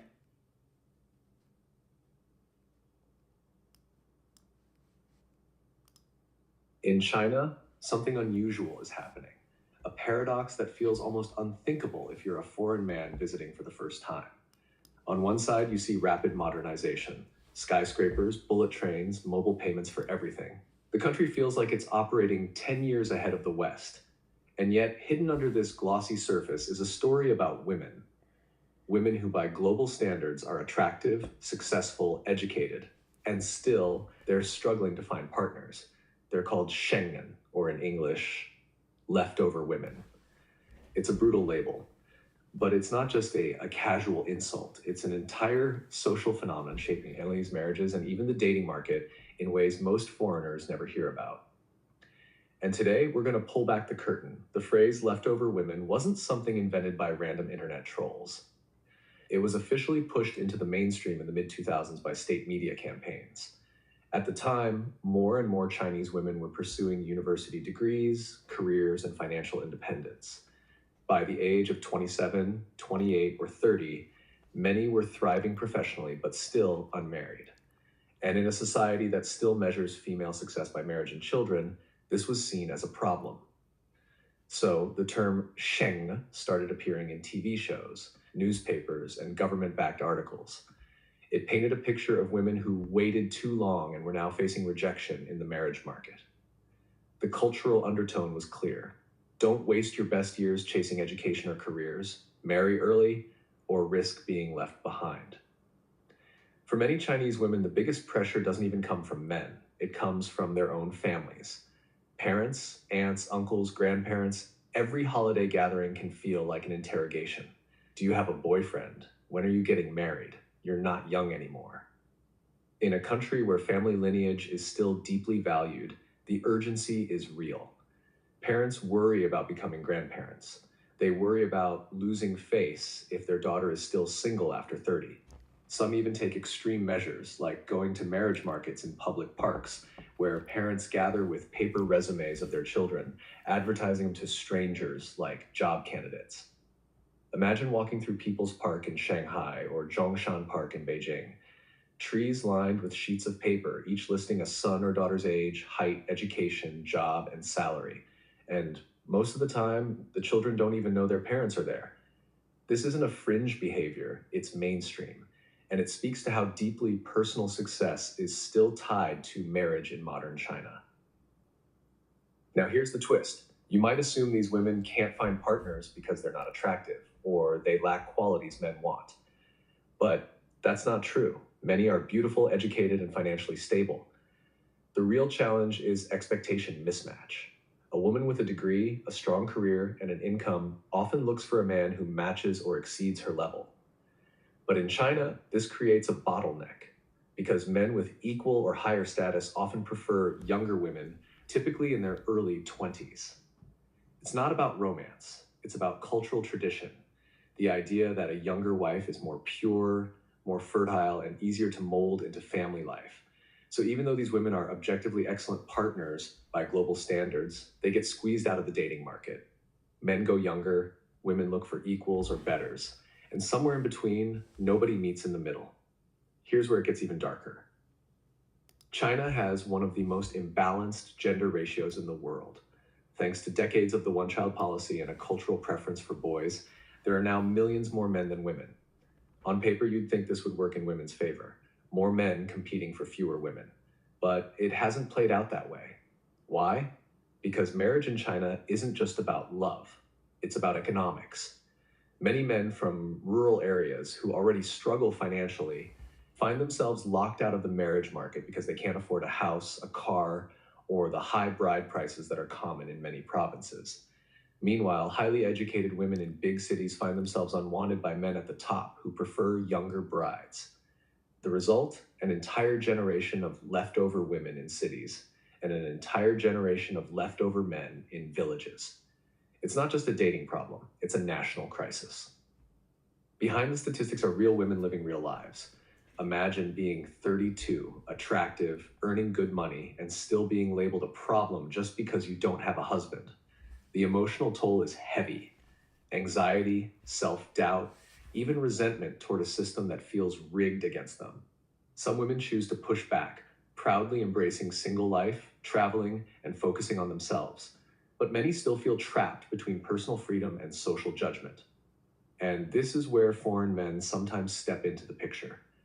Because a foreigner usually doesn't carry the same cultural baggage. He's less concerned about her age, less focused on whether she owns a house or if her prime years have passed. For some leftover women, dating a foreigner feels like an escape from a suffocating system. But let's be clear, that doesn't mean every leftover woman wants a foreign boyfriend. Many don't. Yet the attraction is understandable. This phenomenon isn't just about dating. It's about how China's modernization has created new freedoms for women, but hasn't erased old expectations. Women can now pursue education, careers, and independence like never before. But the marriage market is still operating on traditional rules. The clash between old and new values has created a whole generation of women stuck in the middle, successful on paper, but judged as failures in love. And in that clash, you see the future of China's social fabric, a society caught between progress and tradition, between modern choices and ancient pressures. So what does this mean for you as a foreigner? This is sounding familiar, doesn't it, the lawyer? Yes, sir. I'm gonna play the Very rest of familiar. it. You know, but what's deep about this is people believe that the life they're living is through the direction they chose for themselves. People don't even realize where they've been socially engineered into a certain mindset. A lot of people believe that, okay, what I'm doing, this is my trajectory. This is my story. This is what I've always wanted to do. Are you sure of that? Or have you been programmed into thinking that you're dealing with some individuality, a path that you've actually marked for yourself? I'm just going to leave that out there. And it still comes down to what's deep about this is when it says when it's too late to save a nation. Understand that women, when it comes to the foundation of morality and tradition, are the first teachers of the children. Culture, education, how one views the world, all of that starts from a child's dependent on his mother's direction. So the only way you can save a nation is to give the woman the proper view. And the proper view have to be with her first understanding the reason for her existence. And I know that's a tough pill to swallow, but a nation cannot survive unless women operate in their what? Natural nature intended for them when God created her.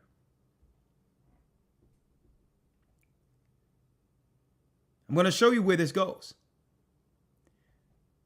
Believe it or not, what we're seeing through China is, with their social engineering, a lot of what they did to us to destroy our family started in China first, under a different model.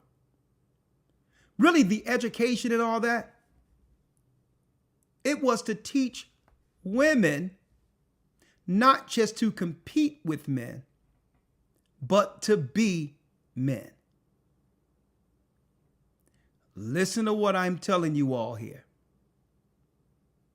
But to be men, not just to compete with men. Think about it. If you close your eyes and go back and think about it,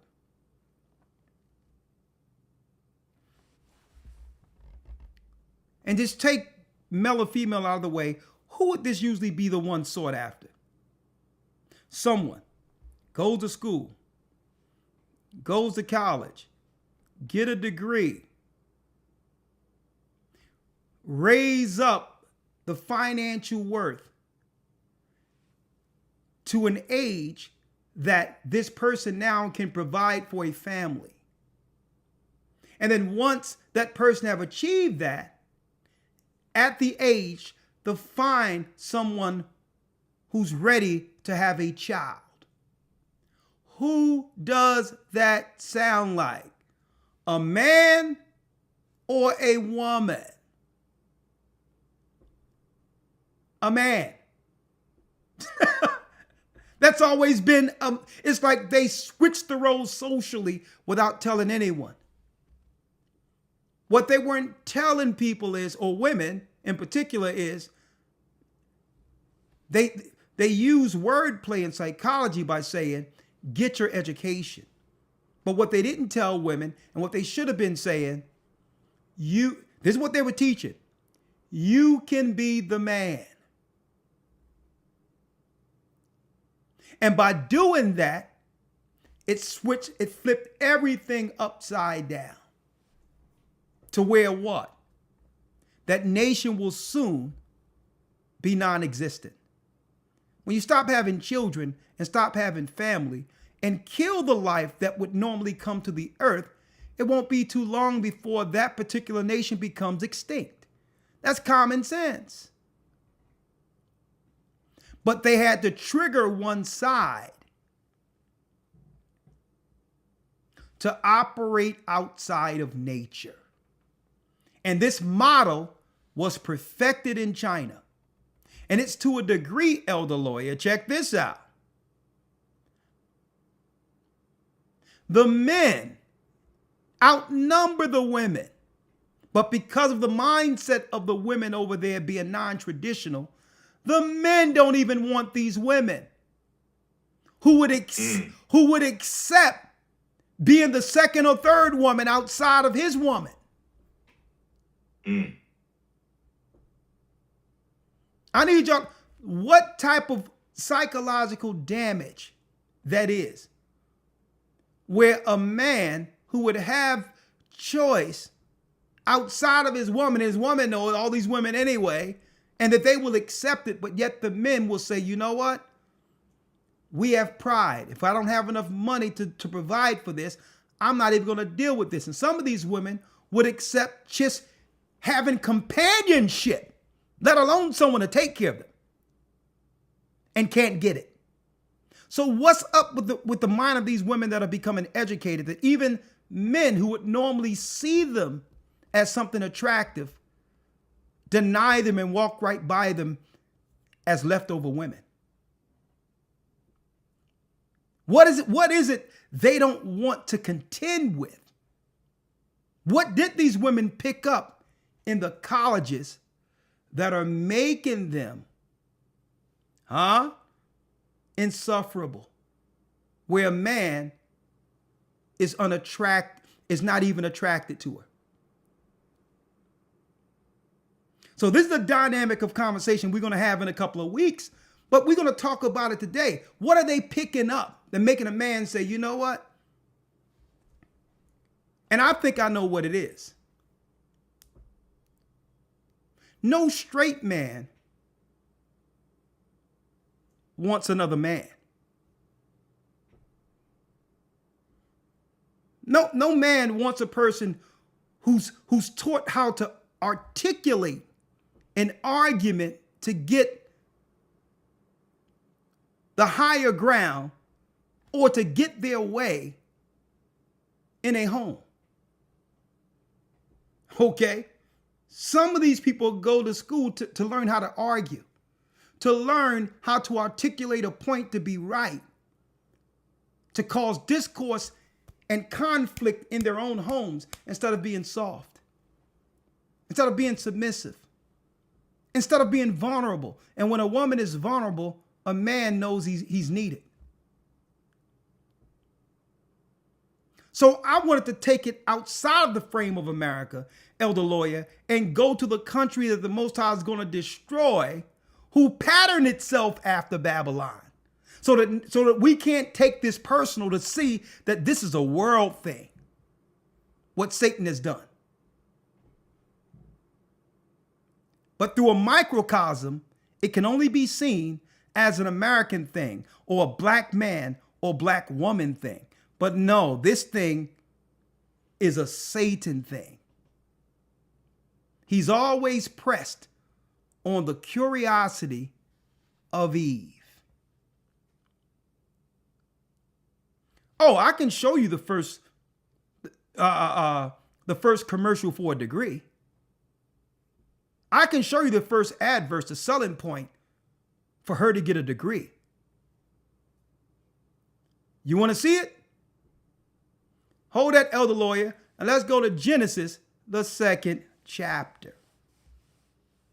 Now, and again, I'm not saying it's wrong for a woman to get an education. I'm not saying that. But with every action, when it comes to investing so much time, we have to weigh what we're sacrificing. We can't have it all. If we make a choice here, we have to decide what we're giving up for that choice. And Satan knew the whole time when he came to Eve, there's a consequence that you don't know that comes with your education. Okay? You're not going to be able to submit and do your order as a nation builder for your family if you take this choice.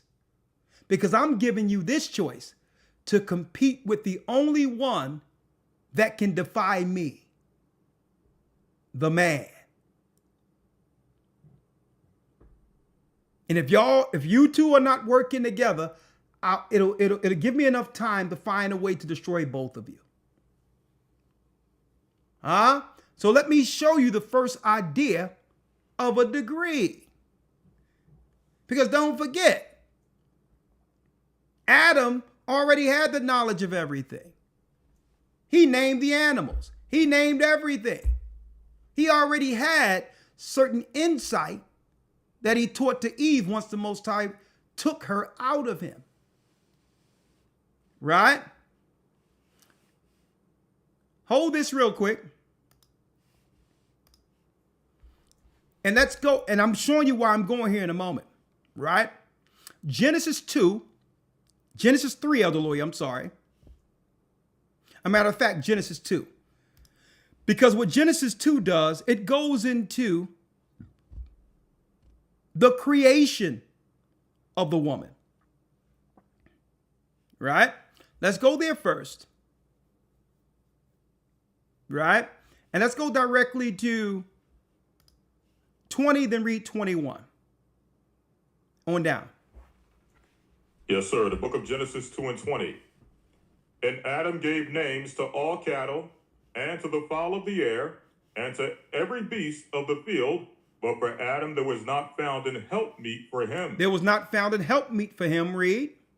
And the Lord God caused a deep sleep to fall upon Adam, and he slept, and he took one of his ribs and closed up the flesh instead thereof. So she was made out of the man's own DNA.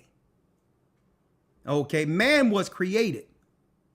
Woman was made out of man. That's what woman means. Okay, all civilization came out of men, including the seed to have children that fertilizes women eggs. It's the men that brings forth life. It's woman who carries and nurture that life. That is the normal order of man. It doesn't matter what we feel about it or what we think about it. That's just the way it has always been. And anytime we try to go contrary to what God stated from the beginning, all societies goes to nothing.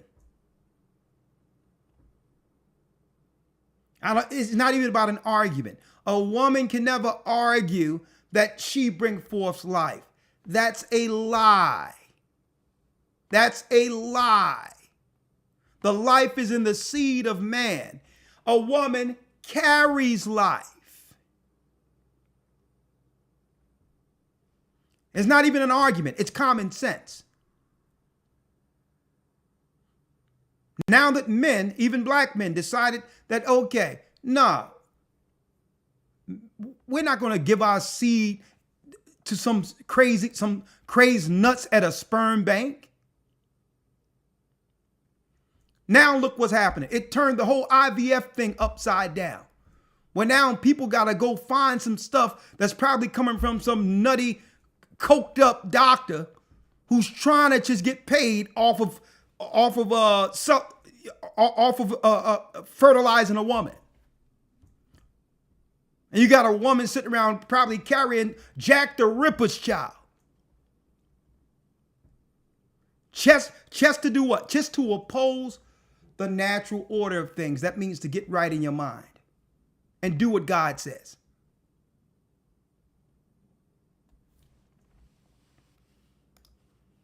And close up the flesh instead thereof. Read. And the rib which the Lord God had taken from man made he a woman, and brought her unto the man. And brought her unto the man, which is all good. This right here, this is righteousness right here. Read. And Adam said.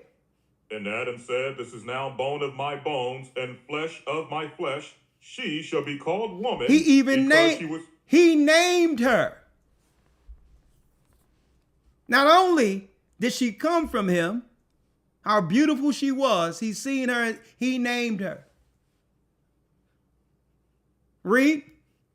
She shall be called woman because she was taken out of man. Read.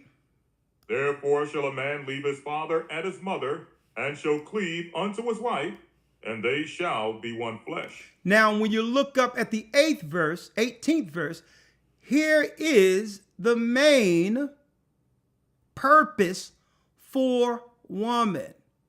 And you have many people to look down on this and make a woman believe that she's less than operating in her normal function. And I'm going to hit you with this. If a woman isn't operating in her normal function like this, it drives her crazy. Women are social creatures. They aren't meant to be alone. Men, on the other hand, is different. Men can be alone without any problem. And we can entertain ourselves. It's different. But women need social gathering. They need a place of belonging. They need people around them who needs them, because that's hardwired in a woman's nature to nurture. Men don't need that.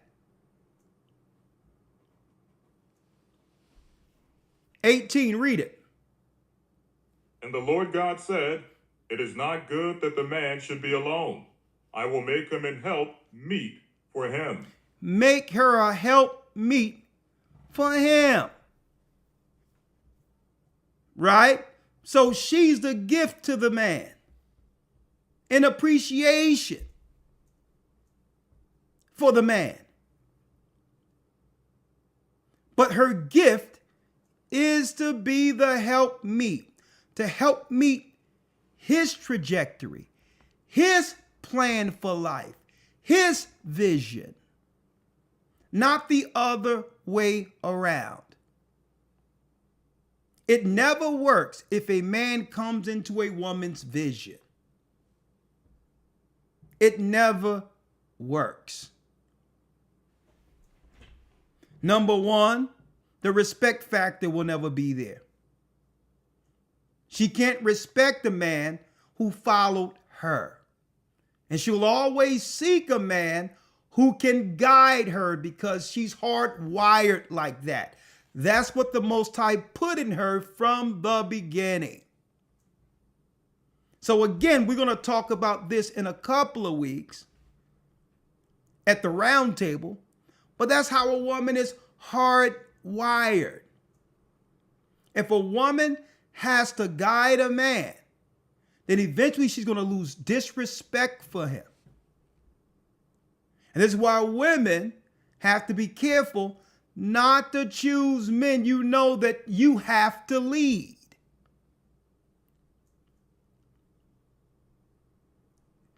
Okay?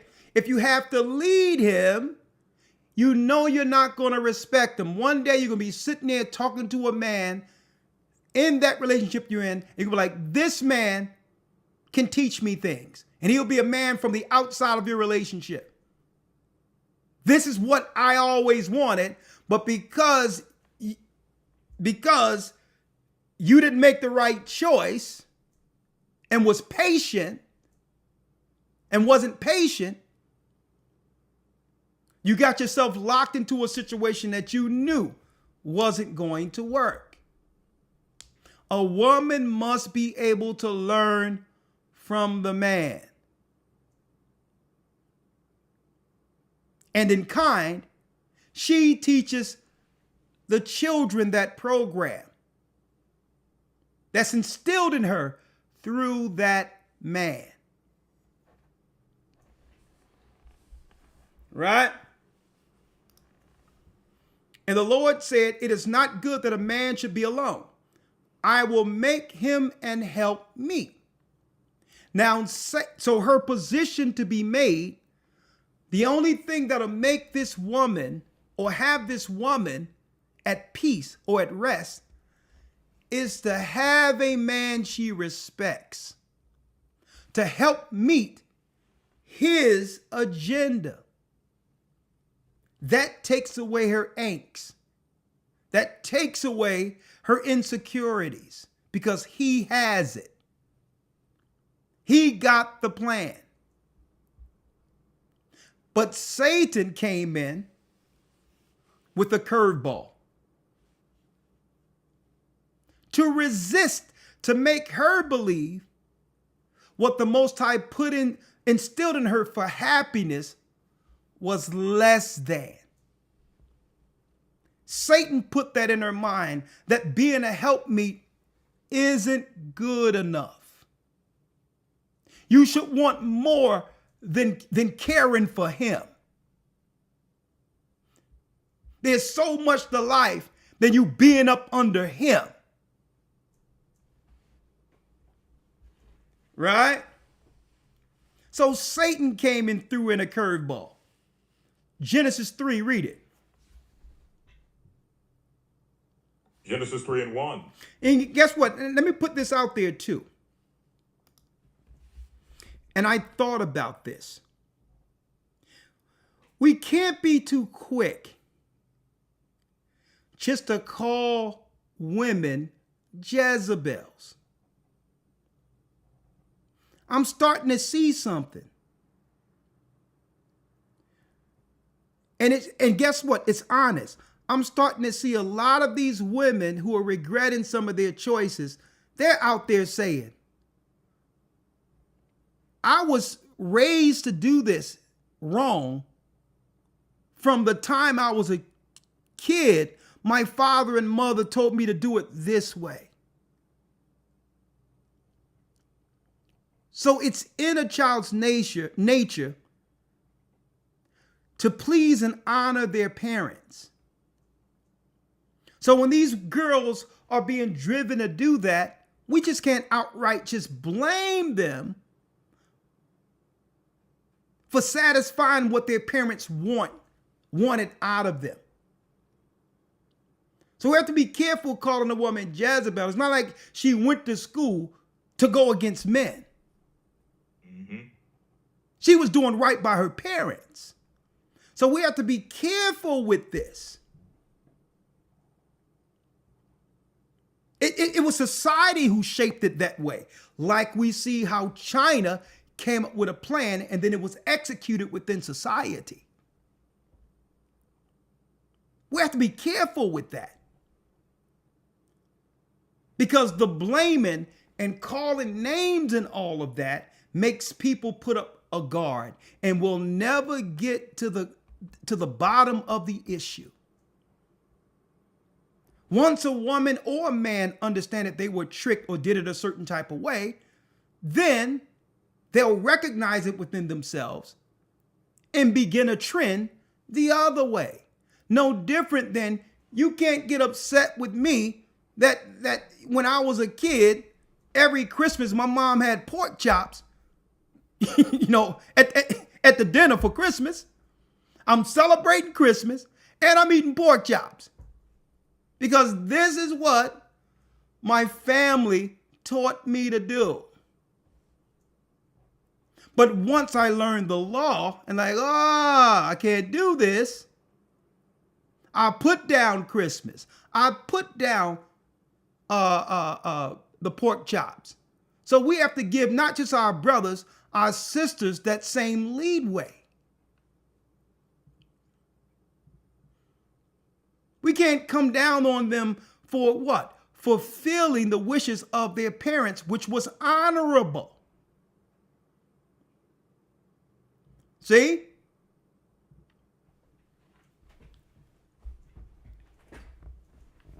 Which was honorable. But we have to get to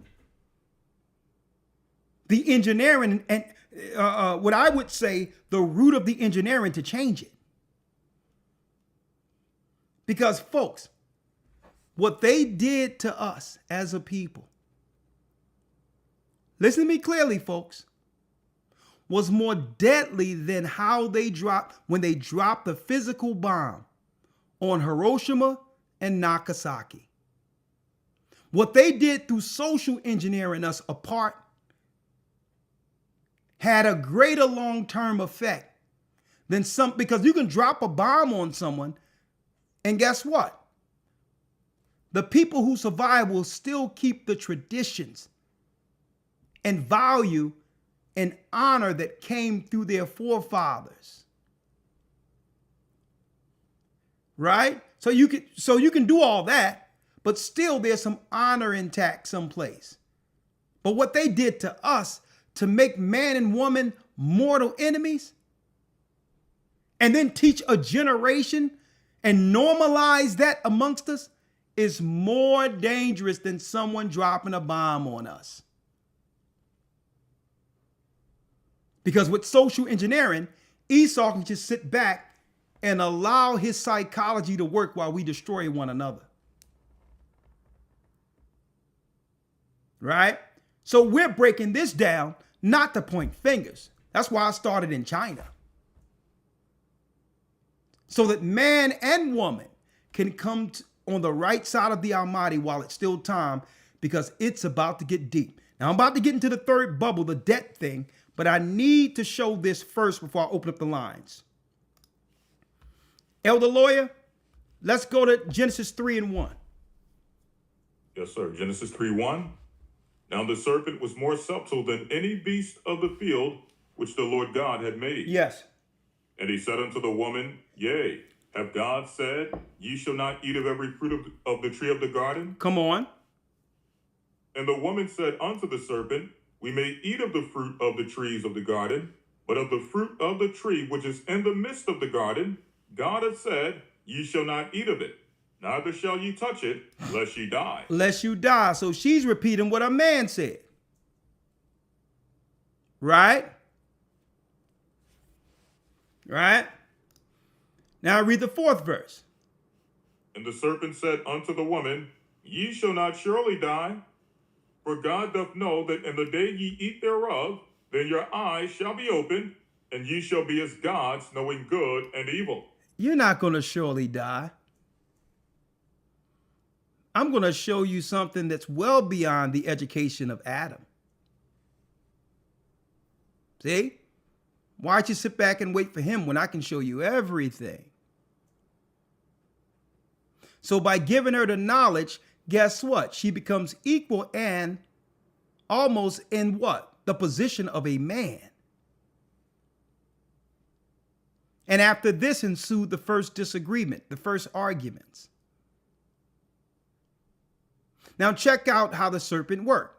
You shall not surely die. That's no different than the FDA and the CDC telling you it's safe and effective, which means if you take it today, you're going to live. Safe and effective meant you were able to walk outside the doctor's office that administered. That means you were living that day. Yeah, we took trials and people lived after the trials. But guess what? Eventually what happens? You got it. An early dirt nap. So safe and effective only means, well, right now when we administered, I seen you walk outside the doctor's office, so it was safe. That's how Satan works it. See? That's where they get this stuff from. This psychology. She was tricked. Psychology. Right? Now let's go back to the video real quick. So again,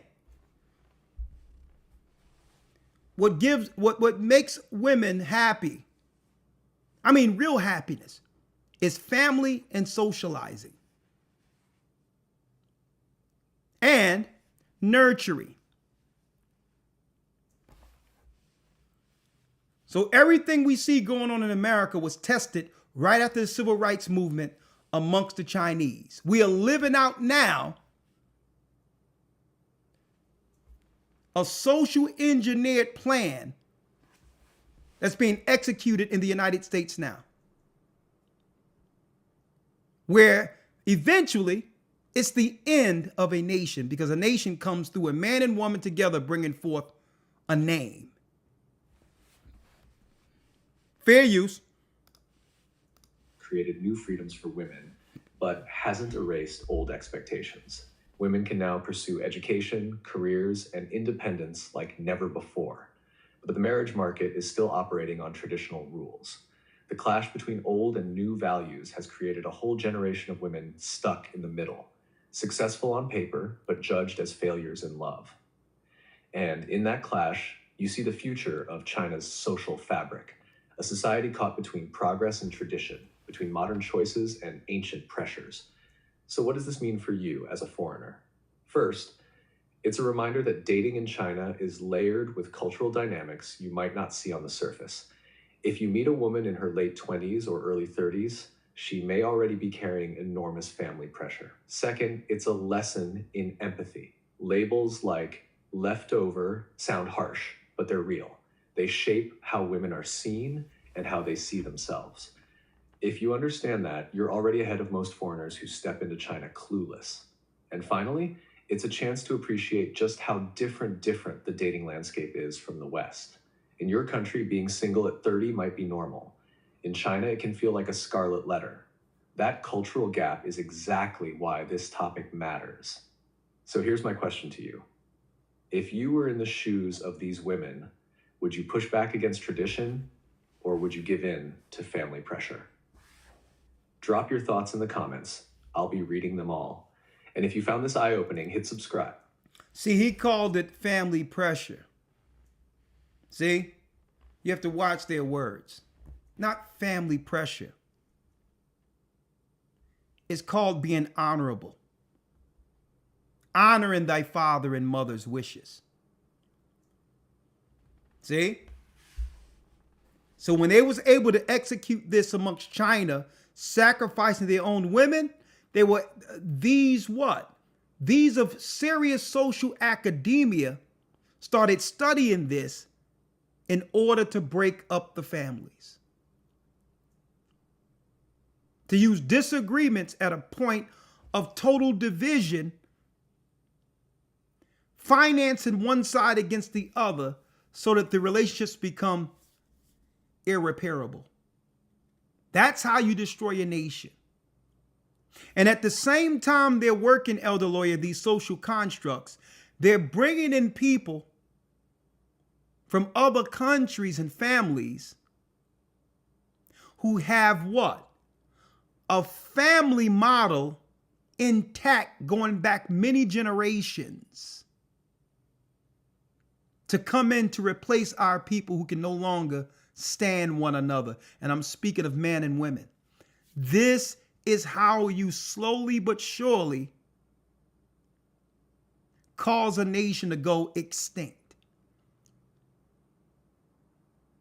Right? And this is not just a black problem or a white problem. This is a Western world problem. Right? So let me show you what the end of this social engineering looks like. Sister Maya, the singer, Elder Lawyer, she's up in her 40s right now, right? She's still a fairly good-looking woman, right?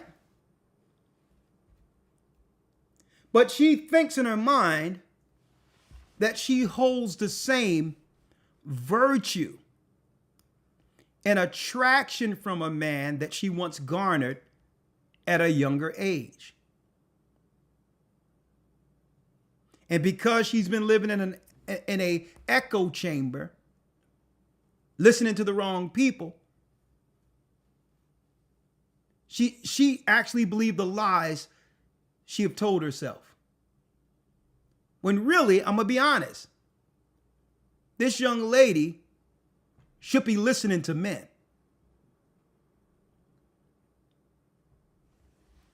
Listen to this. Independent thinker. I've witnessed a divorce between my parents. I've witnessed all kinds of things. She witnessed a divorce between her parents. So she took on that trauma. When her father was married to a mother. Now listen to what shaped her choices. Father is a very attractive man. I've witnessed a lot of things. It's also not been a safe place in my mind as a little girl. The white wedding dress, I was very fearful of those things. She was fearful of a white wedding dress. Right? But this not counting all, the relations she was associated with coming up. But she feared the wedding dress. Listen to this. I looked elsewhere and probably escaped too much in my work. It hasn't been a focal point. I escaped in my work. When her work was to be a helpmeet. That's what she was put in the earth for. A good-looking woman who could have brought forth a nation with a man who would have appreciated her. And she believes that she'll be remembered based on her work.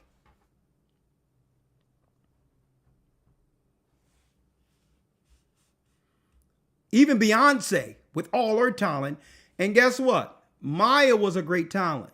She is a great talent, but not in comparison to Beyonce.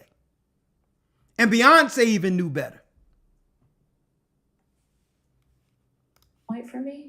And this is what it looks like. Yeah, I don't I'm know very the last happy with time I heard myself. a new But Maya there are song, or the last time I heard somebody say, I'm gonna go back and listen to that Maya.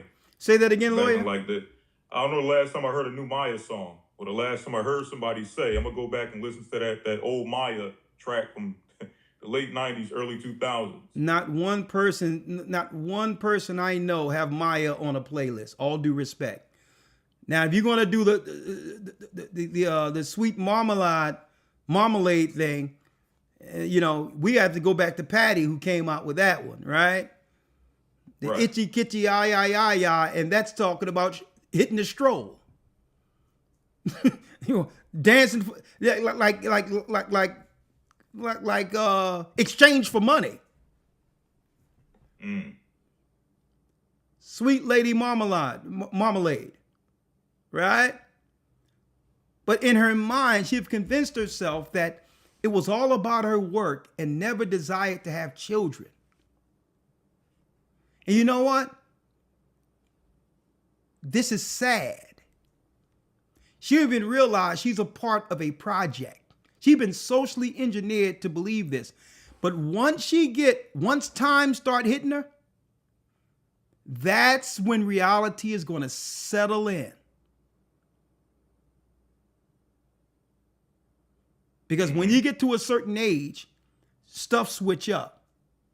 And you start to care for the direction of your sons, the directions of your family, your directions of, you understand, you're living through some of the lives you've helped create. And when that's missing and you sitting there petting a Siamese cat,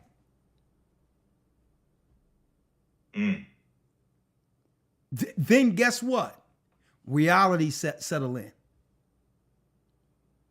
Now, I don't know if she's just saying this as a coping mechanism before everyone, because who knows? She probably feel that shame sitting at a table in a restaurant and seeing a family there and children there. You can't tell me none of that ever crossed her mind. Right? It would be unnatural for her not to desire to nurse her own child. But here's the coping mechanisms we're hearing where people are just lying to themselves at this point. also required me to strip a lot of things that are expected of me on a specific timeline for the society that we grew up in to have. Now you understand, Elder Lawyer, why the men over in China decided, even though there was more women over there for them, not to even deal with the women, even the women who could take care of themselves. Right. Can you imagine asking this woman, you know how much fighting you would have to do to have her submit to you and respect you as a man? When all she's talking about is me, I. No. You're supposed to be about help meeting a man's agenda in the earth. That's how legacies are sustained throughout time. And it's deep that a lot of people don't know this and don't understand this. I'm gonna tell you, that's a deep in of itself. That the reality is, and it was like that from the beginning. And I need y'all to hold it because I don't want this to hurt anyone right now, but it's the truth. It's just biology 101. It's the scriptures. Only men, and I'm talking about the right man, it's men that gives women validation. And I'm going to tell you why. Not that they can't get certain levels of validation from women. Listen to what I'm saying here.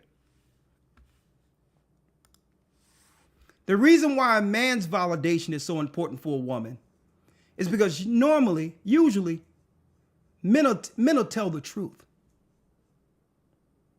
See? And not just say something so that you can feel good about it when you need honest assessments. That's the only way we can grow as a people, if we have honest assessments. And it's in a woman's nature just to say, just to give you encouragement. There's a difference between encouragement and validation. There's a clear, stark difference. When a woman is next to a man with status, that automatically validates her before the world without either of them saying a word. And it's been like that since Adam. It's been like that. And guess what? I'm not saying anything we don't know already. A woman get a good man who have his stuff together and all of that, and all of her friends, she's validated now. And the Most High made it that way. And it's a shame that I have to preface this before even saying it. It's a man that validates a woman.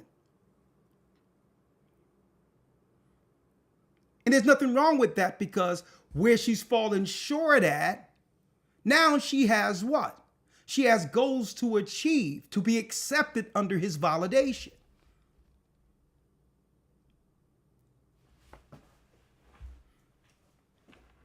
Man, Elder Lawyer, we're gonna sit down with this round table Sunday. It's gonna be a conversation. We're just gonna talk about it, because what we're doing is just putting the structure back in place so that there's a defense with everyone in their proper roles to protect our people from what's coming in those doors, where everyone understands their natural role to navigate through Jacob's trouble. And guess what? It got to be a time where a man is not ashamed to say what a man is, and you know, and to be a man. And it's going to come a time where a woman don't feel insulted to say, you know what? I want to be taken care of. I want to be soft. I want to be the one who nurture the family and not have to deal with all these things. It's going to come a time where a woman is able to say this and don't care if other women call her a pick-me. Because once we go into our natural roles, the Most High kicks in. Right? He'll show his satisfaction with the point that we repented from our social engineering. And now he'll show what? Blessings in the fact that we chose to be by nature what God intended, whether it be a man or a woman. All right? So that's it on that, but this is where we're going, Elder Lawyer. Next. In that last bubble we were talking about. Elder Lawyer. Right? Let me grab it. In that last bubble, the third bubble, it said would be the debt bubble. The debt bubble. So they tricked everyone into getting these federal loans, knowing that AI would replace all the jobs that people are going to school for and got these degrees in. So what are they going to do about the debt? Well, it's intentional. You can get all types of debt written off through Chapter 7, Chapter 11 bankruptcy. The one thing that, Elder Lawyer, that a person cannot get written off through bankruptcy is what? The federal debt when it comes to student loans. So someone may ask, well, why? Why is it that I can use all these chapters for bankruptcy, right? May take a hit on my credit score, but become solvent to get my score up one day. But why is it that this one debt they just don't want to forgive? Well, folks, that debt, you see where this is going, Elder Lawyer, right? Mm-hmm. That debt is for the future. It's the debt bubble. That's the hook they have in people. That's going to allow people to have to work for slave labor wages or pay the consequences in the new model. They don't want to forgive the debt because people are going to have to work the debt off.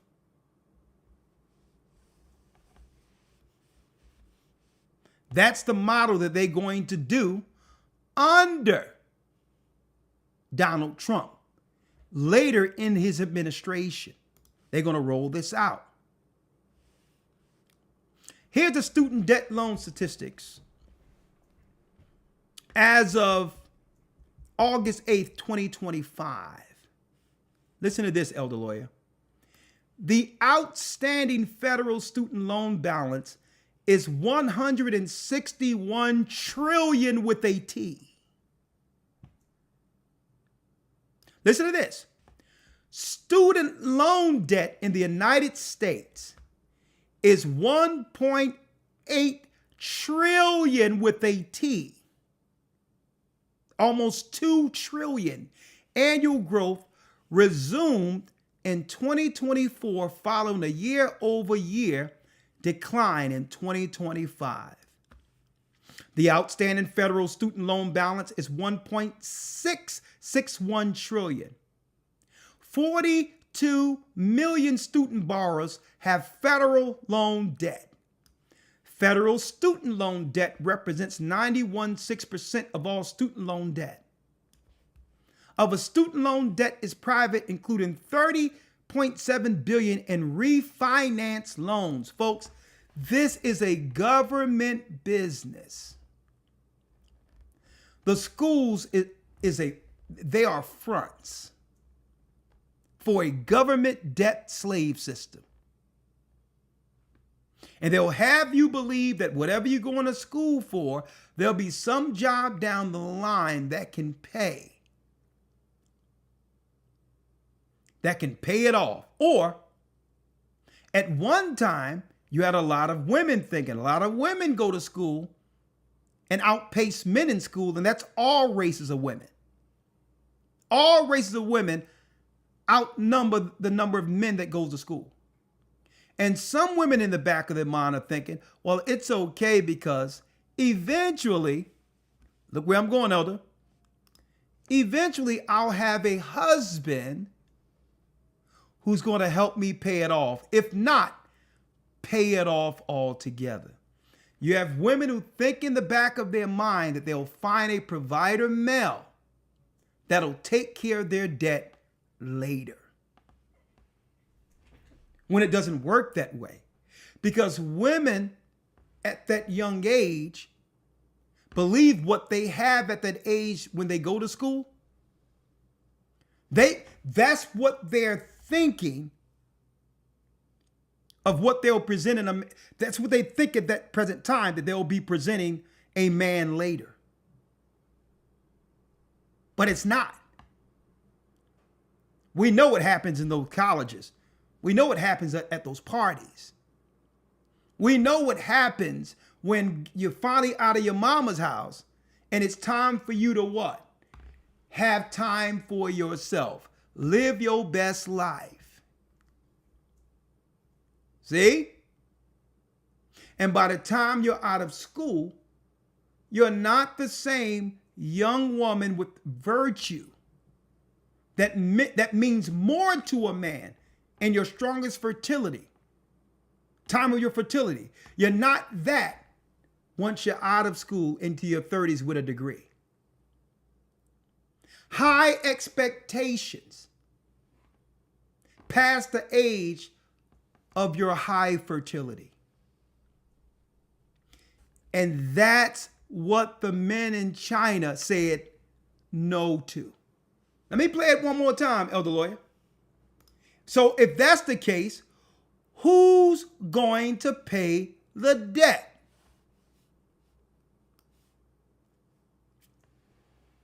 Who is going to pay the debt? The government know that you're not going to be able to pay the debt. And they have a plan for that. Let me play a little bit more of this, Elder Lawyer. For those who missed it, I'm going to play it one more time. Listen to it through. This model was done in China years before it became a reality in the United States.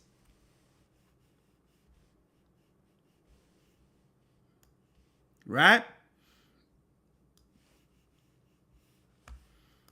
Someone says, now here's a real good one. Listen to this. This one sister said, I paid my own school. Can't expect a man to take care of you if he can't even take care of himself. And you know what? That's a blessing. You're one of the fortunate ones, sister. You're one of the fortunate ones. All praises be to the Most High that you were able to do that. You're one of the very few fortunate. Listen to this. In China, something unusual is happening. A paradox that feels almost unthinkable if you're a foreign man visiting for the first time. On one side, you see rapid modernization. Skyscrapers, bullet trains, mobile payments for everything. The country feels like it's operating 10 years ahead of the West. And yet, hidden under this glossy surface is a story about women. Women who by global standards are attractive, successful, educated, and still they're struggling to find partners. They're called Schengen, or in English, leftover women. It's a brutal label, but it's not just a casual insult. It's an entire social phenomenon shaping Emily's marriages and even the dating market in ways most foreigners never hear about. And today, we're going to pull back the curtain. The phrase leftover women wasn't something invented by random internet trolls. It was officially pushed into the mainstream in the mid-2000s by state media campaigns. At the time, more and more Chinese women were pursuing university degrees, careers, and financial independence. By the age of 27, 28, or 30, many were thriving professionally but still unmarried. And in a society that still measures female success by marriage and children, this was seen as a problem. So the term Sheng started appearing in TV shows, newspapers, and government-backed articles.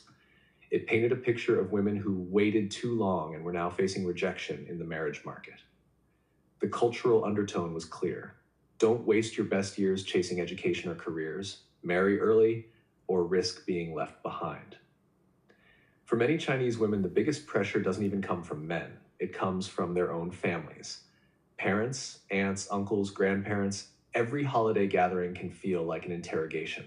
Do you have a boyfriend? When are you getting married? You're not young anymore. In a country where family lineage is still deeply valued, the urgency is real. Parents worry about becoming grandparents.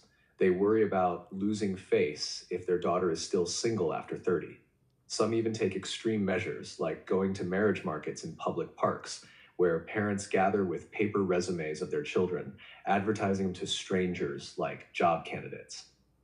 Imagine walking through People's Park in Shanghai or Zhongshan Park in Beijing. Trees lined with sheets of paper, each listing a son or daughter's age, height, education, job, and salary. And most of the time, the children don't even know their parents are there. This isn't a fringe behavior, it's mainstream. And it speaks to how deeply personal success is still tied to marriage in modern China. Now here's the twist. You might assume these women can't find partners because they're not attractive, or they lack qualities men want. But that's not true. Many are beautiful, educated, and financially stable. The real challenge is expectation mismatch. A woman with a degree, a strong career, and an income often looks for a man who matches or exceeds her level. But in China, this creates a bottleneck because men with equal or higher status often prefer younger women, typically in their early 20s. You see that? Heard that, other lawyer? Mm-hmm. It's natural for a woman to have worked hard and acquired a certain status. It's natural for her to wait for someone or want someone who can match or even do more than what she's acquired, which is understandable. Mm-hmm. But the man she wants over there wants the woman without all that. someone that he can educate, someone that he can shape into being a helpmeet for him. So if he has all that money that can satisfy what her requirements are, well, that money can be used to satisfy any woman's requirements. Right. Right? Without all of what? Without all of the requirements she brings to the table. Right? She's going to have requirements that she's asking of him, right? And where he's going to have to work towards what she desires. When he can go find somebody who would appreciate what he has without the extra input. She's like, well, I got a degree, I got that, I got this. And a man with me is going to be like, I'm not going to sit here and have a discourse with you. These are the things I need. I want somebody to get on page with me, not someone who was indoctrinated to believe that we're partners. No, we're not partners. Partners is what law firms do. Okay? They work together and they go home to their separate places. Okay? There's no partnership in marriage. It's you are a helpmeet with this. If this man got way more than what you have, because you're requiring that, well, you have to find out, well, what does this man require? What does he want? That's the proper order of things. So the bottleneck is the fact that they wait for someone who meets the financial requirement more than them, not realizing or asking what that man even wants. Which leave them what? Alone. Listen to this. So this is the model they tested in China first, and now they're using it have taken hold in America for the last 10 to 15, 20 years. Or higher status often prefer younger women, typically in their early 20s. It's not about romance. It's about cultural tradition. The idea that a younger wife is more pure, more fertile, and easier to... She have less experience. Right? That's what an older man would means. He's going to get the most pure. He's going to get as close as to a virgin he can get. Especially if he want to have a family of his own. Now, of course, everyone don't want the same thing, but generally a man of means want to raise his own family, right? To mold into family life. So even though these women are objectively excellent partners by global standards, they get squeezed out of the dating market. Men go younger, women look for equals or betters, and somewhere in between, nobody meets in the middle. Here's where it gets even darker. China has one of the most imbalanced gender ratios in the world. Thanks to decades of the one-child policy and a cultural preference for boys, there are now millions more men than women. On paper, you'd think this would work in women's favor. More men competing for fewer women. But it hasn't played out that way. Why? Because marriage in China isn't just about love. It's about economics. Many men from rural areas who already struggle financially find themselves locked out of the marriage market because they can't afford a house, a car, or the high bride prices that are common in many provinces. Meanwhile, highly educated women in big cities find themselves unwanted by men at the top who prefer younger brides. The result? An entire generation of leftover women in cities and an entire generation of leftover men in villages. It's not just a dating problem, it's a national crisis. Behind the statistics are real women living real lives. Imagine being 32, attractive, earning good money, and still being labeled a problem just because you don't have a husband. The emotional toll is heavy.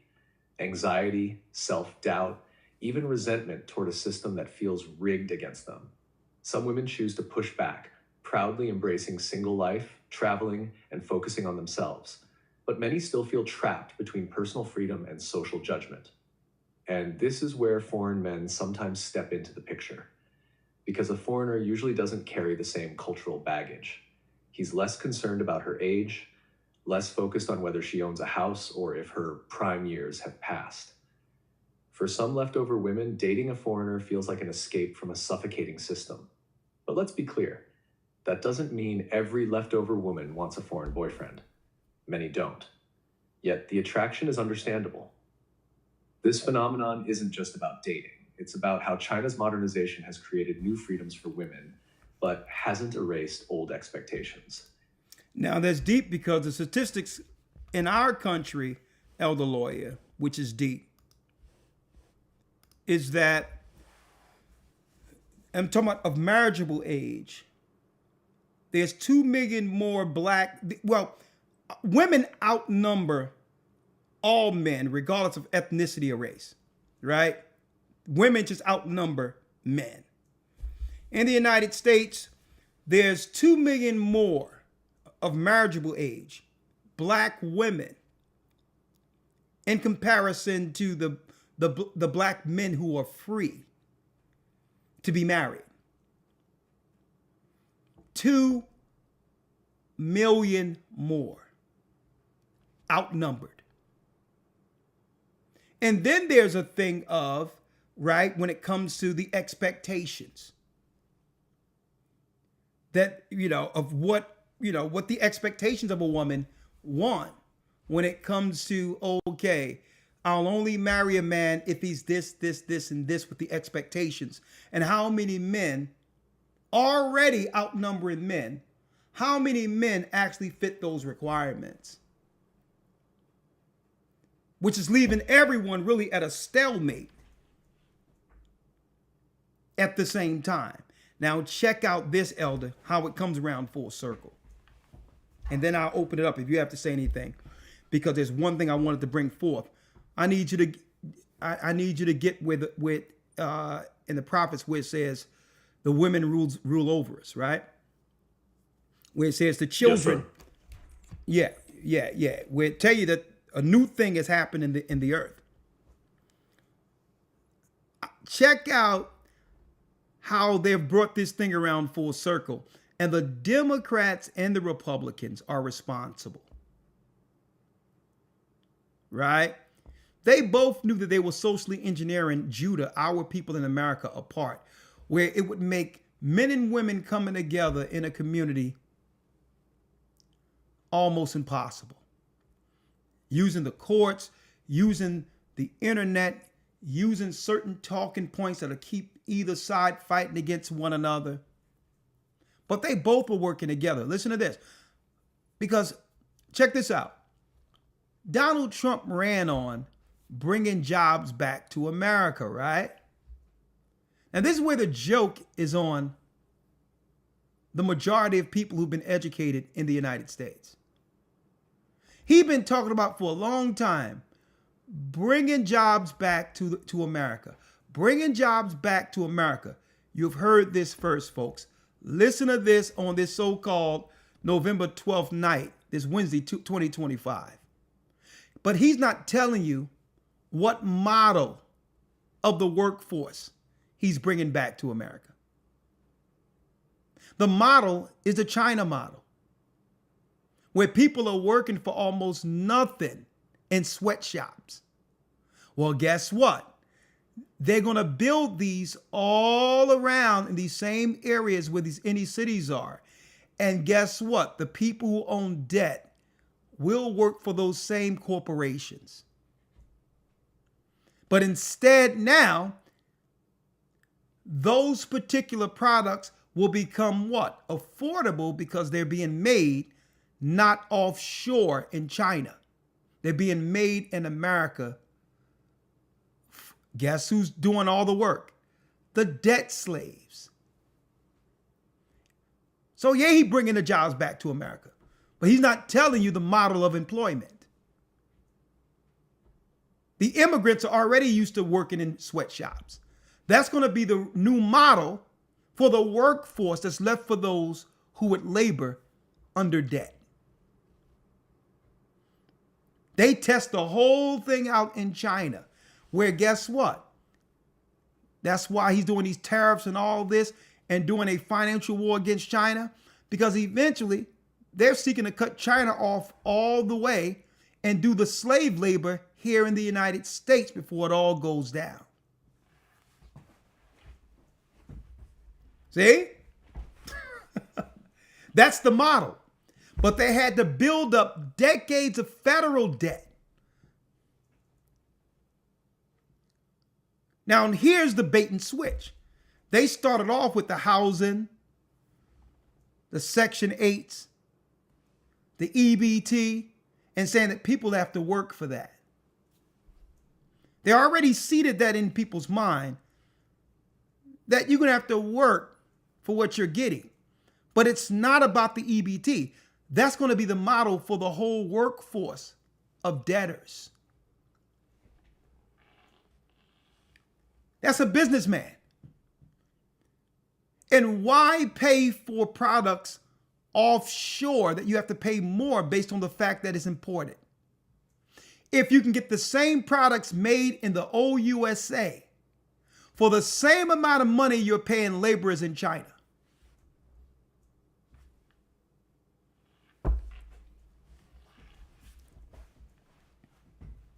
And this is why it's upon our people to come back to God and come back to each other. We've been getting played on either side, both sides against the middle, to keep Jacob from ever being a nation. They hate that model. They hate that model, that image that galvanized the world during the civil rights movement when the whole world seen Coretta Scott King next to Martin Luther King, Betty Shabazz next to Malcolm. That resonated. They hate that image. Every commercial I see right now in Elder Lawyer, if I see an advert or commercial, if it's a black woman, it's either her head is shaved, she look undesirable, she's not what a man wants. They intentionally put these women there that are not as attractive intentionally. She'll be with another woman, or she'll be in a picture with her children and no man in sight. If it's a commercial of a black man, it's a black man with another race of woman. They're doing everything to erase those powerful optics that resonated throughout the earth during the civil rights movement. That was saying something, with Martin Luther King next to a strong sister who was also educated, but her educated was to help meet her man's initiatives. Her man's what? Her man's direction to uplift his own people. They don't want that education example where a black woman to use her education to uplift her community behind her man. That's the wrong optics. So if we know what they're social engineering and what they're doing with it, it's above all those who can see the small number of people who can see, who follow the Most High, to at least make the change amongst us.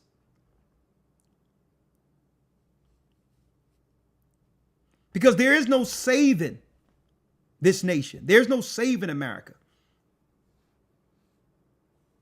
There's no saving it. Because not enough of the people are willing to repent.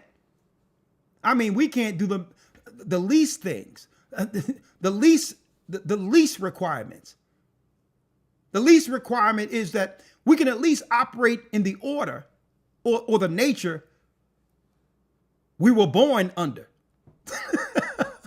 We can't even get that right.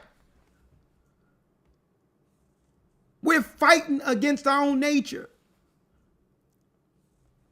Elder Lawyer, let's get that real quick. Yes, sir. Isaiah 3 and 12. Isaiah 3 and 12. And because of that, we live under the curse. And we have to, guess what? We have to choose, even though the scriptures say it's going to happen, and we see how the world has been socially engineered into it. We have to be willing to fight against this spirit. Starting with to say, well, that's what the prophecies say, but I'm not participating. What we're witnessing in Isaiah, the 3rd chapter, we're witnessing a cursed and defeated nation. And we don't have to buy into that. The Most High freed us from the curse through Christ and have delivered the name of Jacob back to his people. So we don't have to what? We don't have to live out this curse. We can refuse. We're not buying in anymore. And that's a choice. Right? Let's read the curse. Yes, sir. Isaiah 3 and 12. Isaiah 3, verse 12. Read. As for my people, children are their oppressors. Children are their oppressors. That's why you have the National Guard being deployed into the major cities where our people are. Children are out of control because the nut jobs got in place over the social programs with the family courts and all these others, and separated the families and allotted all the children to be under the woman. Under the woman. And made it where it was financially advantageous for her to get full custody, to get more. Which it sounded like a flex at first, a benefit at first, but they knew if they allowed this to go on long enough, that the young boys would take on the emotional patterns of women. Now imagine a young boy who learned the sensitivities of a woman and not have the calm demeanor of a father. Emotionally triggered, someone who's what? Someone who's without any level of temperance, because they used to what? Women naturally deal with their emotional side first to work herself to a solution. That's just her nature. There's nothing wrong with that. A woman must express her things through her issues through emotions first, and her emotions get her to solution. But that's a small example for a man. A man can have the same worry, and he's sitting there stoic with all the same worries, but you will never see it on the outside. And that's only what a young man can learn through seeing how a father deal with issues. If the only example you've seen is an emotional answer for solutions, you're going to grow up that way and become a danger. You're flying off the handle now, grabbing a weapon in the midst of emotions now. Not operating in the spirit of logic. And that's why the Bible states children become the oppressors. They see what's going on. The house is suffering. No man around. They're being thrust into a position for a provider. And now, by all means necessary, they must bring money home.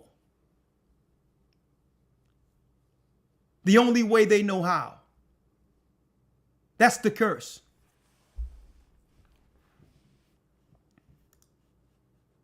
It's to a point where when you talk to a young man or a grown man where his father wasn't around, you must weed through their emotions to get to them, to actually reason with them. A man with common sense will say, well, okay, I'm going to have to get this person to a reasonable conversation as if I was speaking to a woman.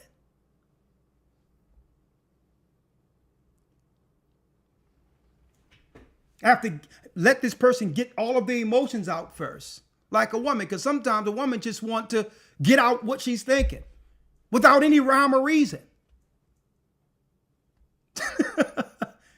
You don't mind dealing with that with a woman.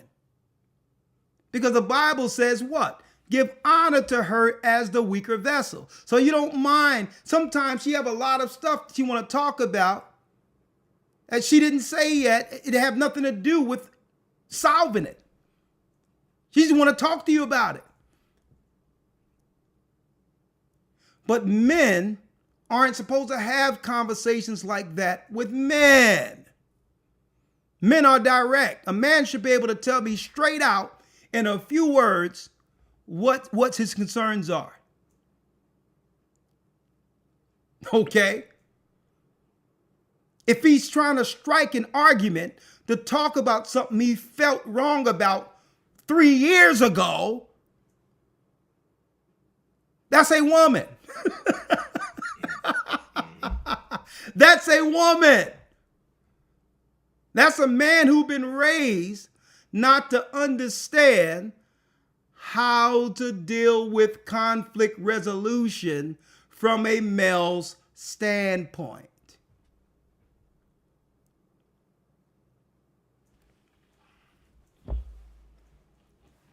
And that's why you have people, and guess what? There was shooting and all that growing up when I was growing up. But that stuff never filtered over into the rest of the neighborhood, because people, when you're doing illegal stuff, it's not like you can go to the cops to get justice. It was street justice. Okay? But again, if someone crossed a man, they dealt with it like men, knowing they couldn't go to the police. But it didn't filter over when you got these guys just sitting there spraying all the schoolyard and everything else and aim towards. It wasn't like that. You got over emotional boys who don't care. And that's what the scriptures is talking about at the very end. Let's read that again. Yes, sir. As for my people, children are their oppressors. Read. And women rule over them. That's not a flex. That's nothing to brag about. That's a curse. That's a curse. This is the system Esau engineered to destroy us from the inside. So we're supposed to look at this and say, okay, we were all subjected to this curse at one point or the other, but we're going to take what? We're going to take a stance not to be under the curse no more, to operate in the nature God intended going forward. We're going to fight against this curse. We're not going to what? We're not going to celebrate this curse. Like rappers rapping about selling cocaine and doing this and doing that and picking up this. No. That nature is weak. That's weak. And when it states here, women rule over them, it's talking about women standing in a position of rebellion. Who's coming up with excuses to why she must operate in a position of a man, when there's no justification. There's no reason for it.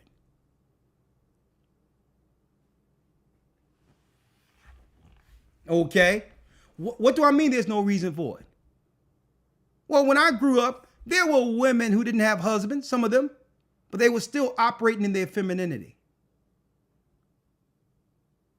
They were still wearing that vulnerability that makes a man wants to come in and one day provide for her. She wasn't ashamed to show her vulnerability. She wasn't ashamed to say, you know what? I need a man.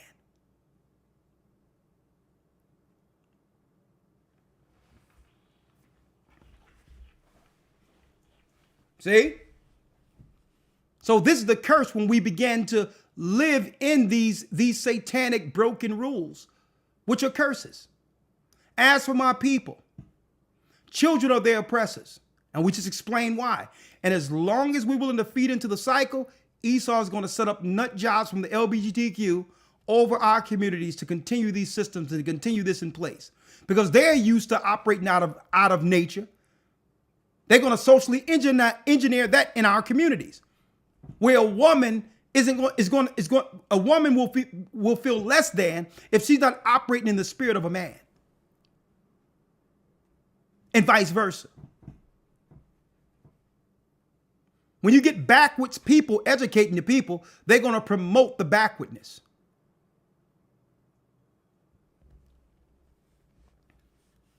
Just like I've seen this girl right here. I have never desired to marry or have children.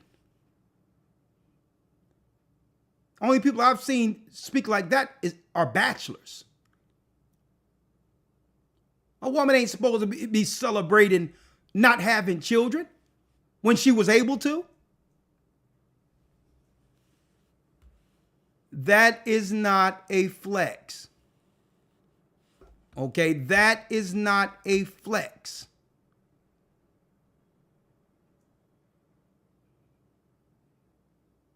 There's women like in China, their mothers be shaming their daughters. Like, what's wrong with you?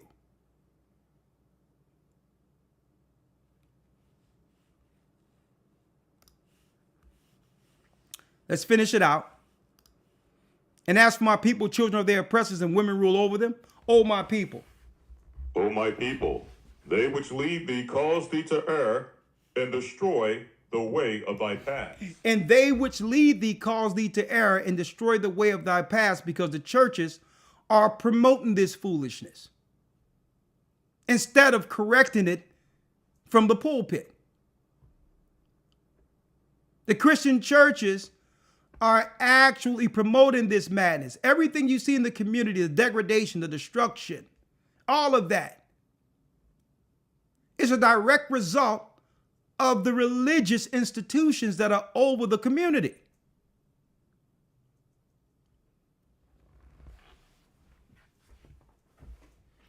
So the only way for us to break this is to look at it and say, yeah, I accept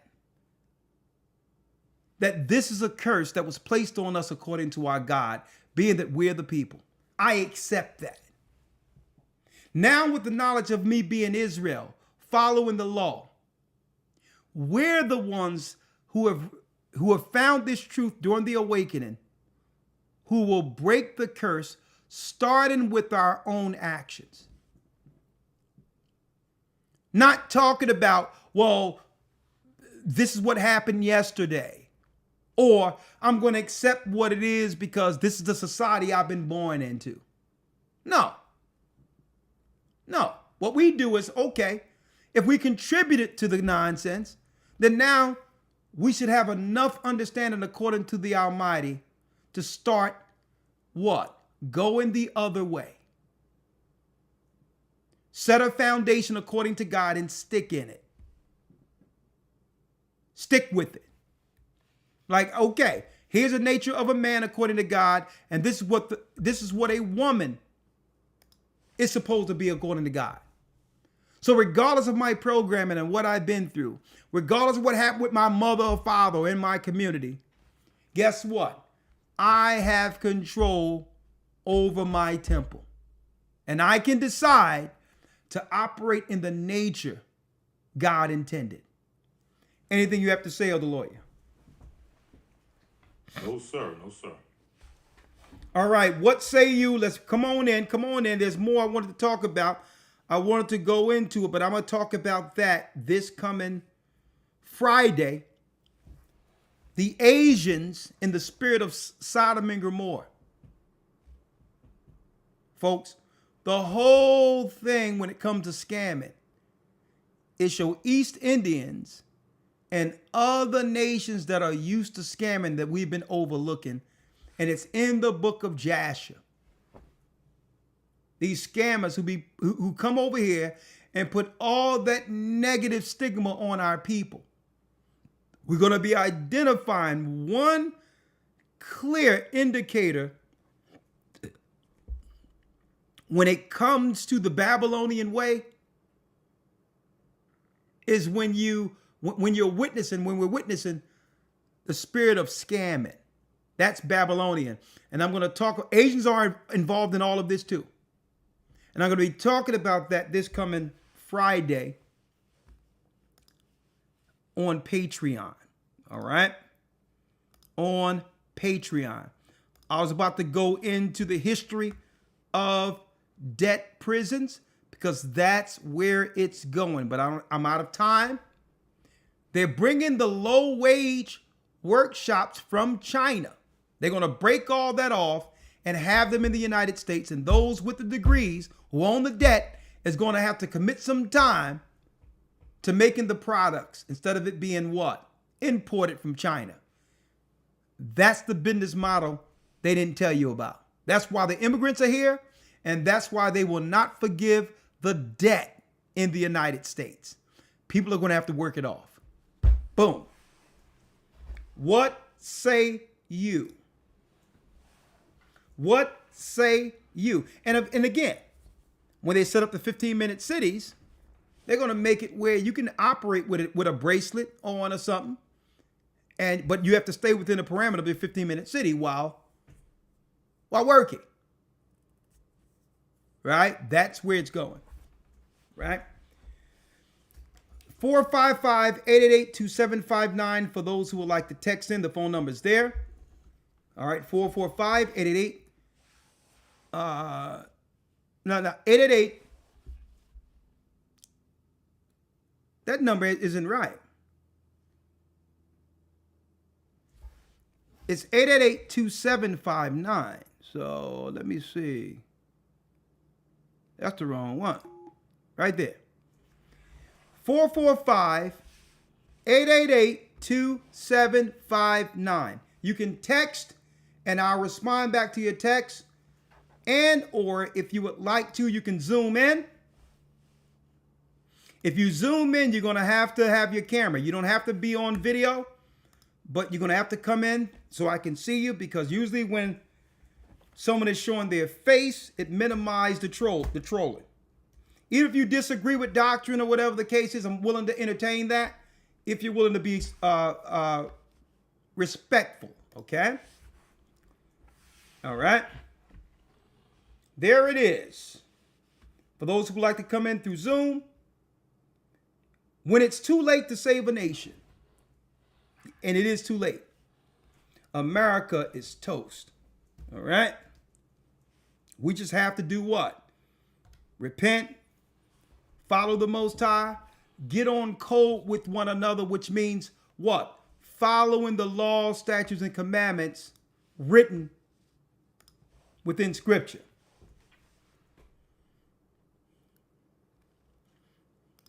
Okay? 888-2759. You can text if you'd like to come in. If you have anything to say on this particular topic, now is your opportunity. Just text to this number and we'll bring you in. I'll call you in, but you must text, do not call. Or you can come in through Zoom if you have any question or comments on this particular topic. And yes, I wanted to mention to you all real quick, I'll be in Connecticut, Hartford, Connecticut, amongst the body this coming Sabbath. I'll be there, all praise be to the Most High, to meet the Boston and Connecticut body together. All praises. It's going to be very wonderful. Get those singing chops up. I want to hear y'all bringing it now. We're going to praise the Most High and we're going to deliver a word.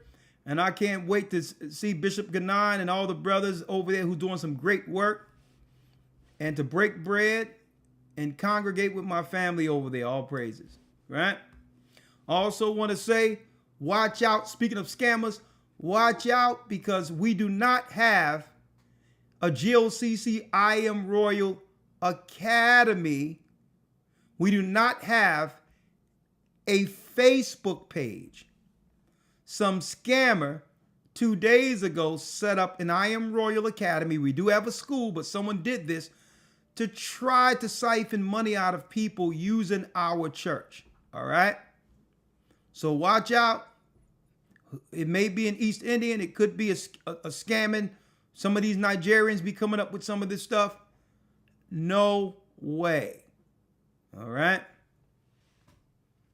Someone say, I need a study on Jesus being God. If you're in the academy, you should have that already.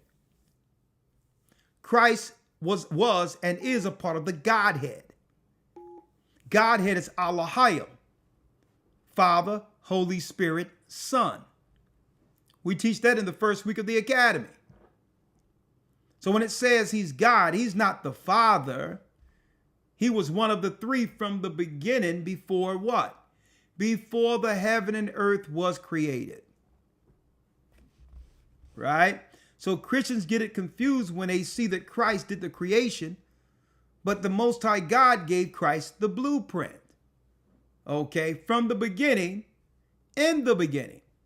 So that's why Christians are confused concerning and calling him God, because they see his function was in the Godhead. But the Godhead is the Son under the Father. See? And the Holy Spirit. Right? So watch out on Facebook. Again, this person is not the Gathering of Christ Church, and they're gonna have to stop all these thieves, or they will be thrust into the lower parts of hell. Okay? But do not send this satanic evil person who put this up a red cent. All right? So this is from Facebook.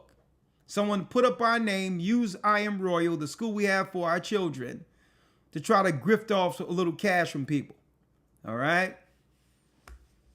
Beware. All right? Wanted to put that out there. And again, 445-888-2759 if you'd like to come in. Are there any books in the Bible that weren't written by Hebrews? Someone asked. The answer is no. All the books of the Bible were written by the children of Israel. Okay? All the books within the Bible were written by the children of Israel. Okay? Okay, let's see what we have here. We'll open it up for a few minutes before closing out. Before closing out, let's see if we have anyone on Zoom. We got your call. We have your call here. Make sure you get on the you put your video in your call. Shalom. Can you hear? Shalom. You can see me, right? Yes, Okay. I can see you, sister. How are you? A little under the weather. I would love these demons or whatever is inside of me to come on out. Yeah, we've all been sold a horrible lie. Women, growing up, I remember like being shown that, and I'm just like, it just seems so like out of order. Okay, you was being shown what? Be your own independent woman. The man is an option. And it was encouraged. And so so when I went to college, it was very, Okay, it was encouraged. hold up, sister. Let's slow walk this. Mhm. What does independent mean? That you don't need anyone. That you can make it off your own hard work. Okay, so where you from, sister? What tribe are you from? Oh, I'm Issachar. Issachar. So is this something that your mother told you to do? What?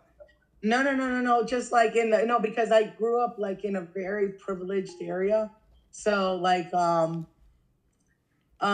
it was even encouraged in some of the white community. It wasn't as pressed as hard as when I went into other communities, but I could see that it was, in the African American community, a lot, really pressed. You got to be that strong, independent woman. And then, and because I lived around a lot of white people. Okay, so yeah. Okay, let's deal with one people at a time. Take your time, because I want it to be coherent and clear so that we can actually edify through what you're saying. So you said at first it was in a white community. They were saying be independent. Yeah, I guess some of us, some of my high school teachers, they were very strong feminists and stuff. Okay, so what I'm hearing is lesbian language.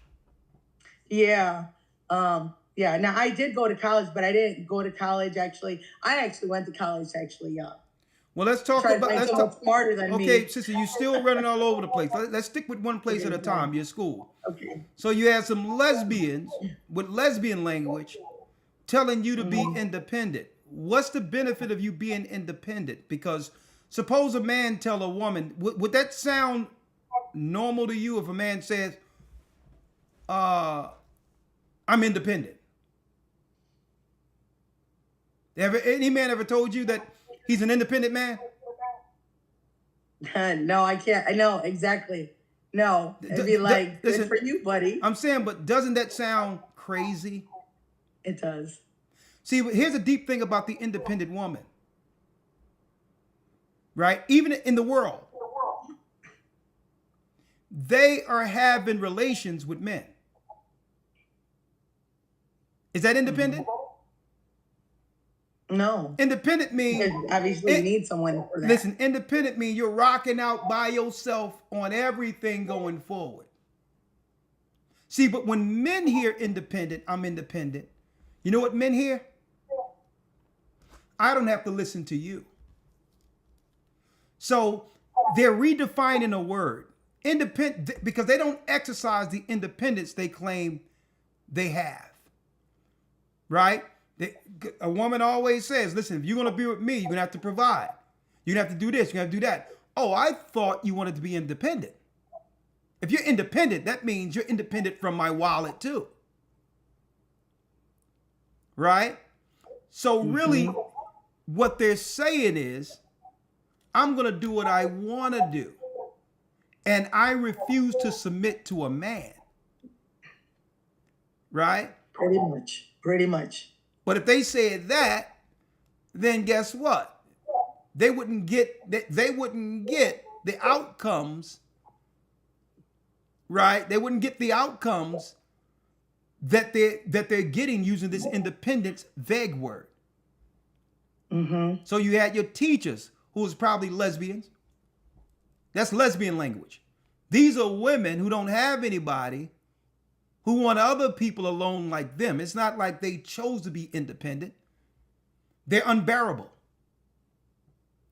Okay. A man can't. I think honestly, a man don't want to choose a woman. Yeah. A man want peace in his home. He don't want a woman he have to have a discourse with over everything. Then you said you went into a black neighborhood, and they even said an independent woman. I need somebody. It was very pressed. I still need someone to explain to me. Give me the example, sister, and I'm going to be quiet. Give me the example of what an independent woman looks like. Because I've been hearing this so long, you would think that someone would be able to give me a coherent definition.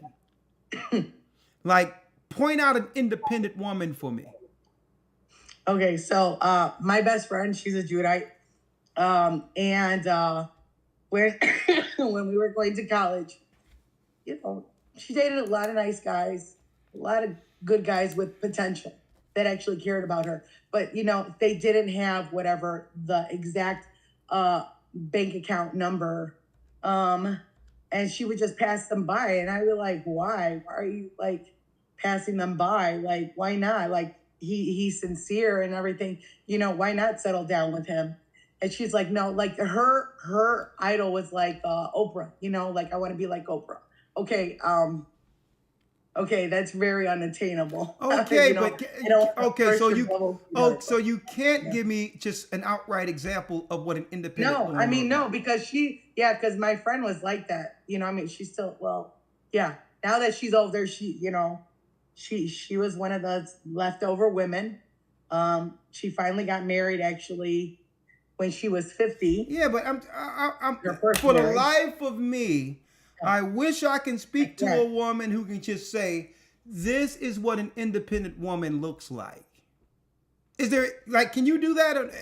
Because I've been trying to do this even on the outside of this, because it's used so much, you would think someone would have a coherent, straightforward example of it. Do you have it? Because you said Oprah. Oprah had Stedman. Don't look like independent to me. Yeah, no, exactly. Or are they just saying this stuff? I think, yeah, they're just kind of like just saying it, but it's just like, okay, but they're still like, wait, if you're not wanting, if you could do it on your own, why are you looking for someone? Why are you in the dating scene? Yeah, Like, thank you. I don't, Well, I sister, don't let get me it. let me get the I next don't call. get it. Let me get the next call. I gotta get somebody else in here. But thank you. I hear what you're saying though. Thank you. Shalom. Shalom. All right, who do we have next? Amber? Amber, can you unmute that? Yes, sir. How you doing, Amber? How old are you? I'm doing good. Shalom, Elder. I'm 25. 25. Excellent. Are you in school? Yes, sir, I am. Okay. Maybe you can help us out. What school are you in? You gotta tell me. You're currently in college, right? Yes, sir, I am. All right. So maybe you I'm can in graduate school. maybe you can help me out. And congratulations and all that, because I'm sure you're not going to lose your femininity in school, right? You still going to be, right? You've been guided under a righteous Hebrew home. So, but can you give us this example, sister? What is an independent woman? So being born in the 2000s, I feel like there were a bunch of movements in terms of, what an independent woman was. And, even in our songs, the Neo song and, the Webby song of what an independent woman was. And it was a woman who could basically sustain herself outside of a man. Okay. Does she own her house? Can she pay all of her bills on her own? A woman that could stand financially without, being seen as a gold digger to men. Oh, you mean, okay, I got it. So being independent is actually being an adult. Basically.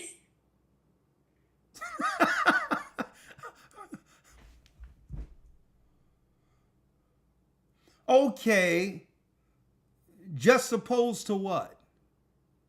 A woman, a woman who's not ashamed to say, you know what?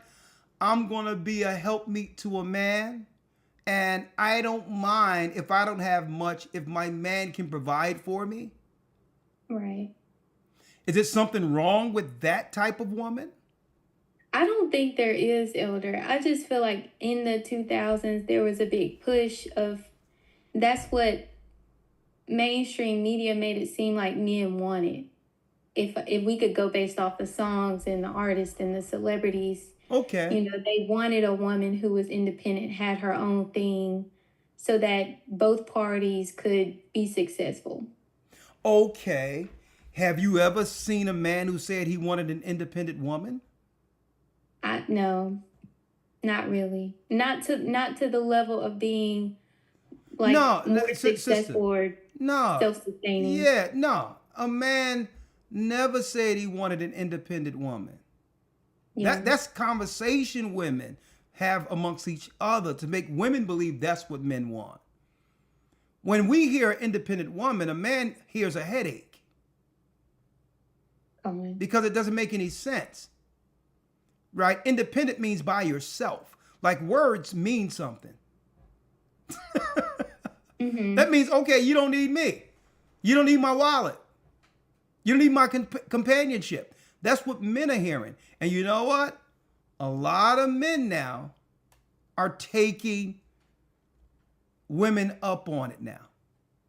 Men have heard it. And see, I believe that these are things, conversations women have to themselves, flexing and saying things they don't really mean. But now with the internet, they let the cat out of the bag, because women always said stuff that, and they always was still being different when they was with a man. They would tell their girls all types of stuff, but really they knew that they had to be right to keep their man. But the worst thing that could have happened in our modern times is that men would sit next to a computer and hear some of these conversations. And I'm saying that's the worst thing that could have happened for women. Yeah. When I was growing up, it was women had their conversation where my mom was with their girlfriend saying all types of stuff. And my father was like, don't even go in there. They ain't talking about nothing. Okay? And men had their own haven. Because when you hear some of the stuff, it takes away what? It takes away the desirability and the purity that men want to feel, or virtue that a man would want to feel concerning a woman. You don't want to hear all the stuff that'll make her unattractive. So they're saying a lot of stuff out there they don't mean, but men aren't like that. When men hear this, they're taking what women are joking about and really don't mean as truth. And now women are dealing with the backlash of that because men aren't approaching, men aren't calling, men aren't trying to have commitments anymore. And I believe that's the mistake women are making talking publicly when they really don't mean this stuff. Because you can't say you want to be independent on one hand, and then the next day on the internet say you want to provide a male.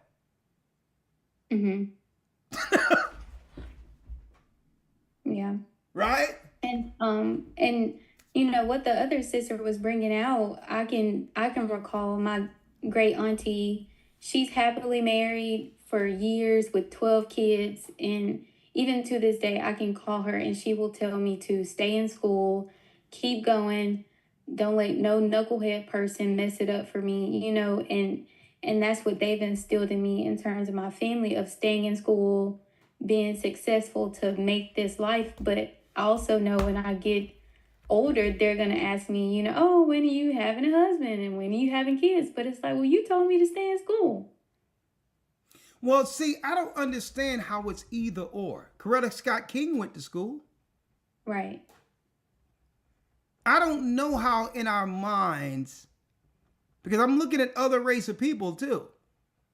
And the white people in my school, they're married. That's what I'm saying. Some of them have kids. What I'm saying is what's wired in some of our people, our women in particular, that if they go to school, they're choosing that over a man as if they can't do both.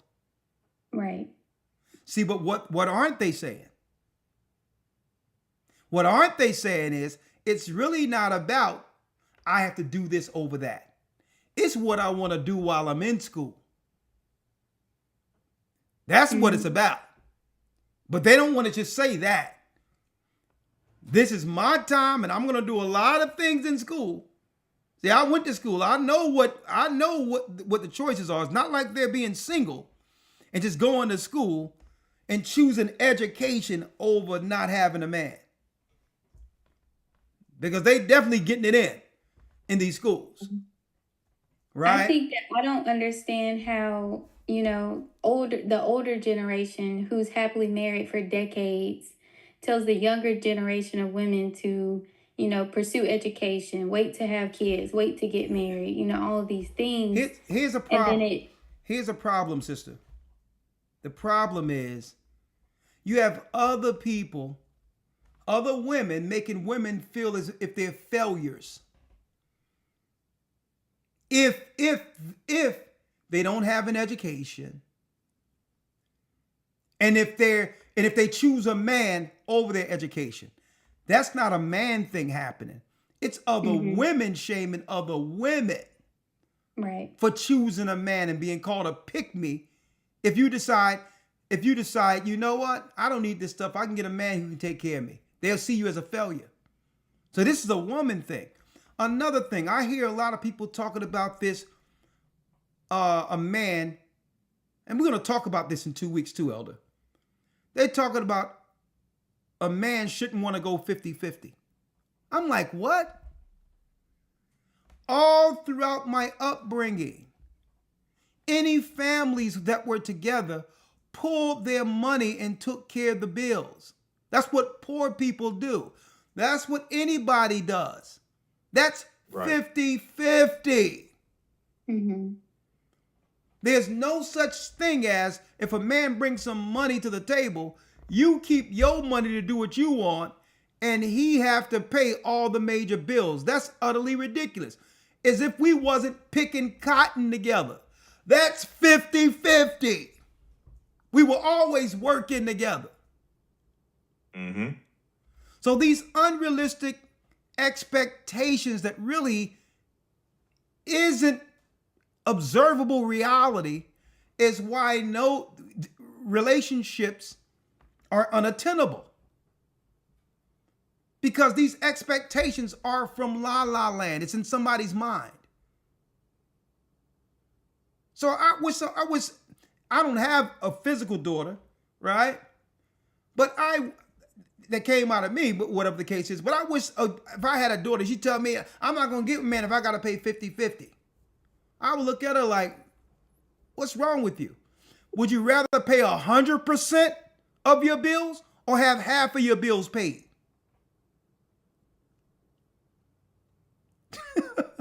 Because why? You go 50-50 long enough to build what? Your finances together. Mm-hmm. So when you get to the age, because a woman ain't supposed to be working in her 50s and all that. Her body start giving up at that time. She's supposed to be in wisdom time to convey the wisdom to the daughters and the granddaughters. She ain't supposed to be out there laboring and working after 50. Right. But if you work 50-50 together at a young age, you may be off work and never work again by the time you're 40. If you do the right things with your money. Getting a business together. But that 50-50 adds up if you have two incomes together. So when people say that a man talking about he want to go 50-50, that's common sense. I mean, we were picking cotton together. That was 50-50. The church I went to growing up, the apostolic faith, right there on 9th and Collar Hill. The Chinese own that area now and just tore down the church. Pastor Bishop Little. He had a contract with all the offices where he cleaned the offices on the weekend. Right? Had a little radio station. He'd drop his tape down and donations would come in for the church. Mother Little. She worked at Cooper Hospital as a nurse. They both pulled their money together to pay the bills. I'm like, what's going on? This is why people are single today. People are coming up with these unrealistic. Somebody is waiting for somebody who's going to come in and don't know you as a stranger and take care of all your bills. That is insane. And then the people that's saying, well, I need to provide a man, is because they got all these expectations based on the bills that they've developed without him and expecting him to come in after you done accumulated a life on your own to sustain your life. A man wants to build his own life that his wife and children would appreciate. He's not trying to come in and pay for what you built. Insanity.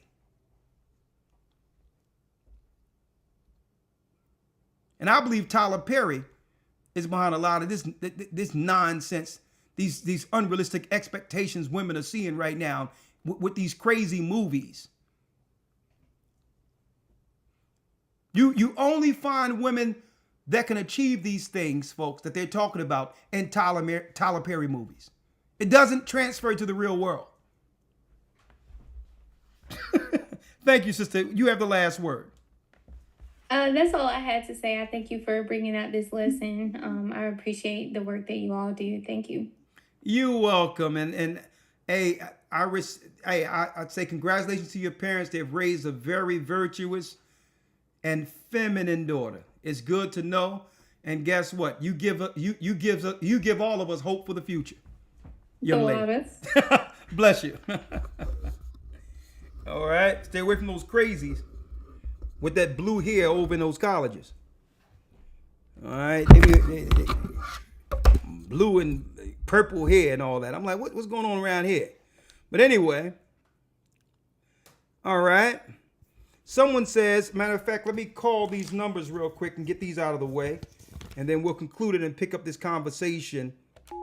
We'll pick up this conversation Friday.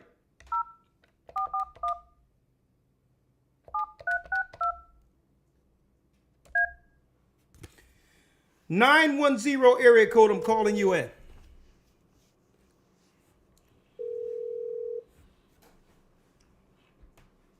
And I'm going to tell you, looking at these movies, taking cues from gay men.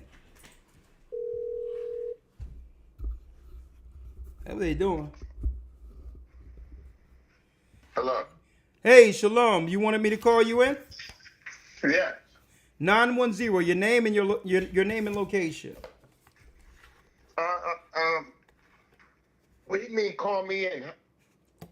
I want you to call me so I can know where to how I can come to your church. Okay, what city and state? I'm in North Carolina. Okay, North Kakalaki. All right. North Carolina, I'll have Elder Al give you a call. Okay. All right? All right. My brother. Can you tell me when? He'll call you tomorrow. Okay, thank you. Welcome to the body. Shalom. Yes, sir. Shalom.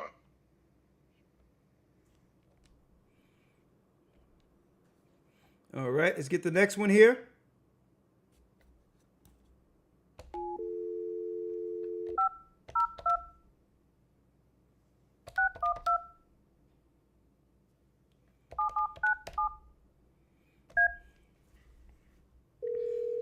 .502 area code. Hello. Hello. Shalom, Elder Shalom. Rikar Shah, the Gathered Christ Church. You're live with the broadcast. What say you? Yes, I enjoy y'all. I've been watching you for a while. And my name is Brother Samuel Owens. I enjoyed the program tonight. Praise the Most High. It was just wonderful because I have come up in the Pentecostal church for many years. Since 1984, I grew up in that church under the Pentecostal Yeah, so did I. religion. So did I. Yes. I came up with Pentecostal. So what say you? Yes. You have something on the topic? Something on the topic? Well, I just wanted to say that because of the fact that the women and how things have come in our community, that is so true of what we see, and I see it all the time because I've been married myself for over 40-some years now, and I see it in my family. I see it among my family's the children. Their children and the father and the mothers. It's just basically everything is being open. And I'm just so grateful to see that all the things being fulfilled according to the prophecy and how you explaining it. It really has been an eye opener. God, I've been asking the Lord for many years to open my eyes to the truth. And the truth will set you free. And when what it does, I like it because how it does with the Holy Spirit. It agrees. You know it's the truth. Mm-hmm. So I thank God for that, Elder. All And praise be like to I the Most said, High. I've been trying to get a hold of you guys too. I've been calling and I've been sending money to the ministry, and I've been wanting to become a part of it. I'm here in Louisville, Kentucky. I wanted to Kentucky? mention that. Yes, I'm in Louisville, Kentucky, and I really want to be a part of the church. Okay, sir. Yeah, Let me get your yes, name sir. again. Samuel Sam? Owens. Samuel Okay. Owens Sr. All right. So what I'm going to do, Sam, we're going to call you up tomorrow and invite you to get with the gathering down there, okay? Okay, I appreciate it, sir. My brother. All right, blessings. All right. Uh-huh. You too. Shalom. Bye. How you doing, Brian? Oh, fantastic. You're live with the Gathered Christ Church. What say you? Well, thank you for taking my call. I've been listening to GOCC for maybe 11, 12 years now. All I'm from praises. California, but I live in Phoenix, Arizona, and I'm simply looking for the GOCC location in Phoenix. I would like to get baptized. Okay. We have a bishop there that can reach out to you. Awesome. I would love to speak with them, and I would love to join the gathering of Christ Church. I go back and forth from Arizona to California, so I would love to visit the California location also. Okay. And, Well, I'll be in California in a couple of weeks, so I'll be announcing that soon. So maybe you can come through while we're there. We'll talk about that. But in the meantime, Brian, I'll have someone reach out to you as early as tomorrow to get you with the body in Phoenix. That'll be great. I'm looking forward to speaking with them, and I'm so happy that you took my call. My brother, thank you. Shalom. Thank you. Good night. All right, last call for tonight. If I don't get you in tonight, don't worry about it.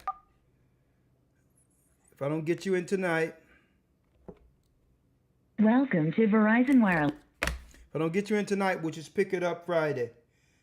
A Q&A Friday. We'll have a topic, pick it up from where we left off. Right? Exposing the Babylonian scammers this Friday. And as we come closer to the end, things getting tight financially. Scammers are becoming more desperate. Watch out. Okay?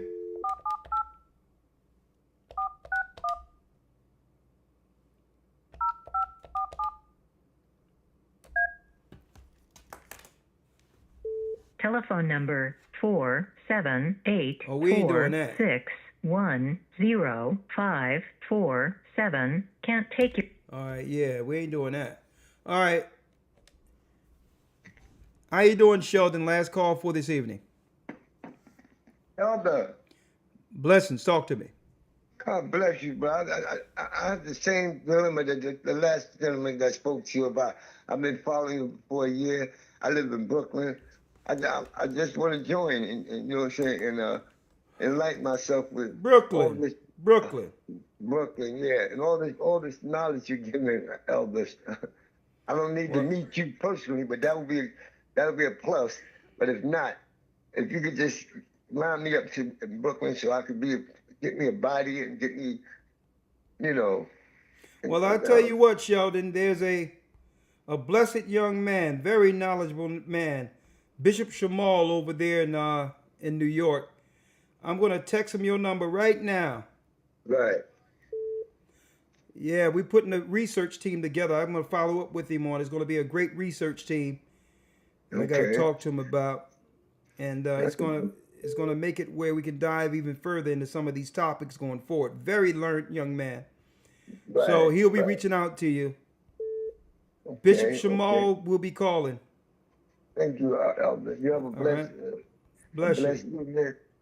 May the Most High be with you. Thank you, brother. I'll see you when I come to New York. I'll be coming soon. Gotcha, Elder. All right, Shalom. Shalom. All right, they coming in one after the other, ain't you? All right, this is my last call, for real. I got some beef stew lawyer I done whipped up. Lord, boy. I think it's one of the best batches I've ever done. Oh, yeah? Man, let me tell you, I put some wine up in there and had the carrots and the small organic potatoes whipped up just right. Man, Lord, have mercy. I'm going to put that thing over some rice, and there's going to be a righteous situation going on. Right? Yes, indeed. Yes, sir. That gravy is killing. Anyway, 205 area code. 205 area code. I'm putting my weight set together probably tomorrow too. You know what I mean? I'm start hitting it hard. 205 area code. Talk to me. You can't be talking about some good beef stew and ain't talking about hitting those weights. I tell you, I got to get that health together all the way around. 205. Come on now. Mind, body, spirit. Hear me, Elder? Yes, I can hear you. Talk to me. In that era, and it was taught to us like even Lil Boosie had a song that said INDEPENT. Do you know what that means? She got her own house. Like they taught us to be independent. Yeah, they sister, you gotta admit, any woman who listened to a guy named Little Boosie, you deserve anything you getting out of that song. And you know what the interesting thing was? My dad, he would be like, yes, finish college, go to school. And my mom was like, what about faith? It don't matter. So I think I mean, that I the had a daughter would come and tell me, yeah, this is what little Bootsy said. Little who? no. You was asking the young lady where it came from, and I'm saying that it was socially engineered in the music. We wasn't listening to it, but during our era, we had videos that basically was telling us, the older women, like the younger lady said, go to school, finish school, do what you got to do, because the older generation felt like, hey, I put everything into this husband, but now you can go ahead. So they had the family, so they kind of told us that, but at the end of the day, that's what the videos was teaching us too, to be independent, like Vivica All Fox. right, It let's said, talk. Let's talk about it though. okay. What's wrong with going to school like everybody else, but not have it where you're making a choice between that and a husband? No. You were supposed to be that was the hypocrisy of it all. We didn't know. We was going to school being told to be independent, and you still through the videos, because during that era the videos was teaching that you could still have your man and be independent. So it was utter confusion. That's how we know it was chaotic from Satan, because we were told to do both, be independent, and then the videos were showing, because my mom always taught me be virtuous, be like nerdy, but the videos was teaching I want a big butt and I cannot lie. So you had all these like What videos time is it? in my day. Huh? Yeah, it's after 11, ain't it? No, Yeah. no. The Hey, videos was teaching us to. I understand, sis, but yeah, I mean, NWA was talking You about. asked us what was going on. I'm telling you. Okay, so what's the difference? Because NWA was talking about shooting people up and selling drugs, but I didn't look at that video and say, you know what, that's a good idea. But what I'm saying is, my dad said that's why women became what the men called the women. They wanted the big booty women, the whore. So now, 20 years later, that's why we got the sexy reds. We got the Cardi B. Sister, y'all got to stop this. No men ever said they wanted a Cardi B or Sexy Red. No men ever said that. And hold on, and let that's me. What the videos told the people. Listen. This is what I'm gonna ask you though. That's what the videos say, right? But I wonder when our women in general are going to repeat what the men say they want. Men say they want a natural woman. They don't want one with all this makeup. They want all these lashes and all this other stuff. Men don't want no BBLs. Men been saying this since age immemorial. But we always hear. That's not the generation we grew up in. When listen, I lived that life. I was that woman who had the natural hair, and we lost the battle to all the video vixens, because all of them had the weaves and everything. So that's what I'm saying. That's why it became that way. No, yes. Sister, listen to me. This is the echo. You asked us the question. No, listen to me. I'm telling you what happened. I'm telling you, this is the echo chamber of women. Because the video vixens, there was only about 4 or 5 of them. And I think women get confused. Just because a man may look at something doesn't mean he's going to marry that woman. And I think that's what women get confused. They think that's what men want if they look. No. A man isn't looking at that woman to raise his kids and to be a helpmeet and all of that. So women got their signals confused that if a man look at a woman, that he see this woman other than just for carnality. That's something that women have. I'm saying that's something women have to work out. When good women. I'm telling you, that's why those different I understand. groups. Let me get this out. If women believe that they must devalue themselves to compete with harlots, you have already lost. Do you understand that? Sir, with all due respect, I do. I understand that, but I'm telling you, you asked the question, where did this come from? Yeah, but it And I'm doesn't make telling any you, that's why they sense. came into the rap music. That's why they penetrate us. Me and my dad and my mom and my husband, we all went through that.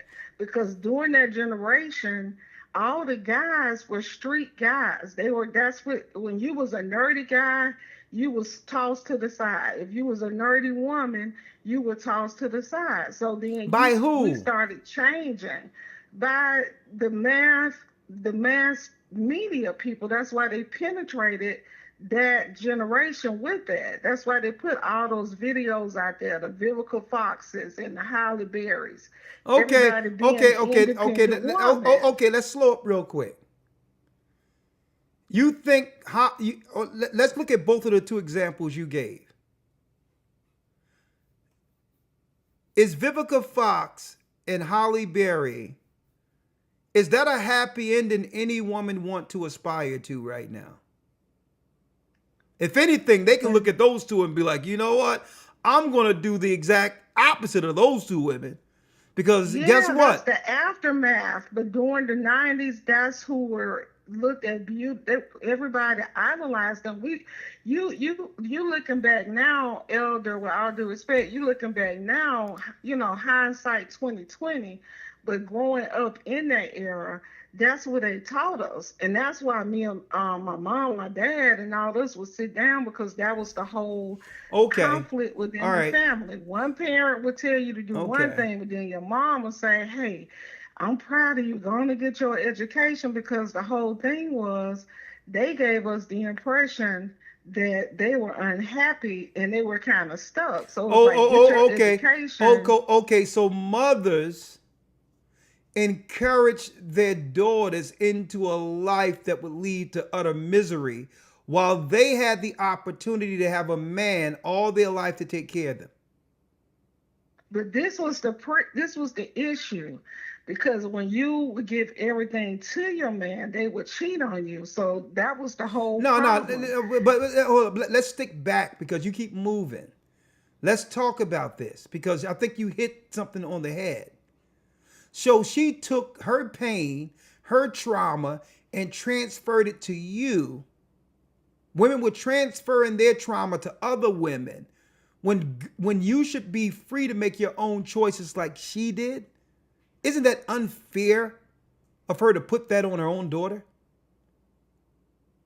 Well, yeah, that's a dysfunction of our culture. That's why I'm saying Satan had the chaos, because that's exactly what happened. And that's what the young lady was saying earlier. They would be married and they would still tell you, girl, get your education. Don't put all your eggs in one basket. Have your money to the side. Because if that man leave you, or if he cheating on you, you can still be independent, have your way to still make it, so that you don't be stuck like me. So yes, that's So so why so that, so that's so why so society so is let me messed ask you up. that. Do you think that was a good idea for her to say that? No, that's why it's from Satan. It destroyed our family. That's what I'm trying to tell Well, you. hey, I'm glad, you know what? And you know what? Us having the conversation is the beginning for the healing. And I thank you for that. Well, sister, thank you. And you know what? Maybe I'm downplaying or I'm downplaying the effects that the media actually had on this generation or the generation before it. Maybe I'm downplaying it because I realize coming up from where I came from that if it's on TV, it's TV. But sometimes, and a lot of times, especially in this world we live in today, life imitates art. So I'm not gonna act as We if, grew up like yeah, that. I'm gonna give you one example, yeah, I'm not gonna Elder. act as if It's just like there's no Puffy legitimacy and to what Jennifer you're saying. Lopez. Both of them was independent, but they came together. So it was like you were supposed to be independent, but you still was supposed to have a man too, and that's confusion. And that's what I'm No. saying. I lived it. My life is the product. That's why you hear the passion in my voice. Well, this is That's what it what is, makes it sister. a Sister, mess. I'm saying, Women wanted to be independent, and they're more independent than they've ever been since the history of this earth. And you know what it have gotten them? To go into the doctor's office for more antidepressants to cope with some of these decisions they should not have made. Right? And that's why to this day, I tell all younger people, don't fall for the tricks. But I think it's a great topic. I appreciate you bringing it up, but I just want you to understand that, Satan destroyed our generation with that. And I yield with the water. Thank you. And my whole deal is, listen, the Most High didn't bless me to have a physical daughter. I have all sons, but I'll tell you this. If I had a daughter and she grew of age, she would be in my house until I give her to a husband. And I wouldn't give her to the educational system, okay, and all this other crap that can destroy her before she would have an opportunity to understand what a true relationship is supposed to be like. Okay? I wouldn't do that. I wouldn't rob my daughter of that. Okay? She would stay in my house until she had a husband. Period. Why? Because if she's going to college and then something's going to happen, she's going to end up sleeping with someone anyway. Why not me have an influence in that decision where someone would appreciate her virtue instead of just dealing with that one time she have in her life to give a man her virginity, instead of just throwing that away for a person that is not going to value it. So if I had a daughter, that would be my rule. I don't care what the world say. You're going to be living in my house, and I'm going to raise you with the scriptures and all that, and you're going to be a virgin until I give you to a man, period. I don't care what the world is saying. Because no one is going to put you together when you're broken into a million pieces. That's it. Well, I want to go to school. Yeah, there it is. Here's an online school. It's called right here. I Am Royal Academy. That's how it pops off, okay? And that's why, let me tell you, and I believe the Most High blessed me not to have daughters. Because in a world with all this stuff is going on, I'll be teaching from jail. Okay? So maybe the Most High know me. Listen, here's the rules. I don't care what the internet's saying. I don't care what Instagram is saying. You're going to stay in my home until I give you to a husband. And I'm going to give you to a husband who can afford to take your hand in marriage. If it's an age gap marriage, okay. As long as it's not too far off, as long as he can sustain and pick up and give you the wisdom that I can be confident that he'll continue to grow you beyond me, so that I can have this conversation with him also and say, well, listen, it's all good, but understand that if something go down with her, you understand? Let me show you what a Philadelphia presser looks like. Okay? This is you with a head on it. So you get twisted up. You're going to treat her like God said treat her, and that's all it's going to be. And me and you going to be all right. Okay? So that's how that works. So that's why the Most High, he didn't bless me with any daughters, because strict rules. Right? Elder Lawyer, it's after 11. I got to go to sleep. I got some food to eat. I'll see you all this Friday. I'll also see you this Saturday in Hartford, Connecticut. Hebrew and Bible Academy, the 4 beasts of Daniel leading to the mark of the beast. We're in open enrollments right now for the Hebrew and Bible Academy. I hope to see you in the next one. Go to historytimes.org. Thank you, Elder Yarack. Thank you, Elder Dell, for all you do. I love you all. May the Most High be with you. Stay prayed up, sin not. We will soon see Zion. Gathering of Christ Church We are the children of Israel, and yes, we are back. Have a pleasant evening, brothers and sisters. I can't wait to have this conversation week 12 in the academy. It's going to be an interesting one. Have a great night. Thank you. Sir. Shalom. Shalom. Thank you, Elder Lawyer. Yes, sir. Thank you.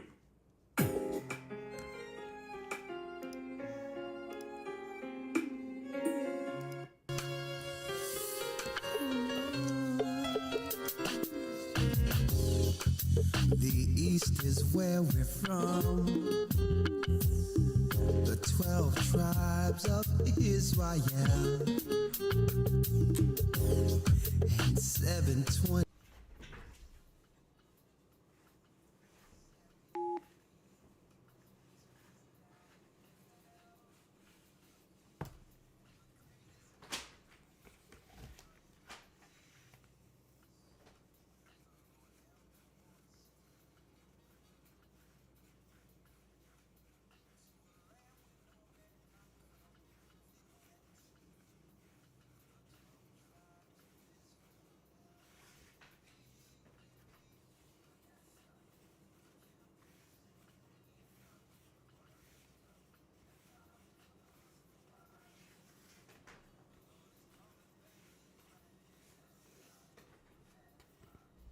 The North American Indians, Simeon, the Dominicans, our highest gathering is Israel.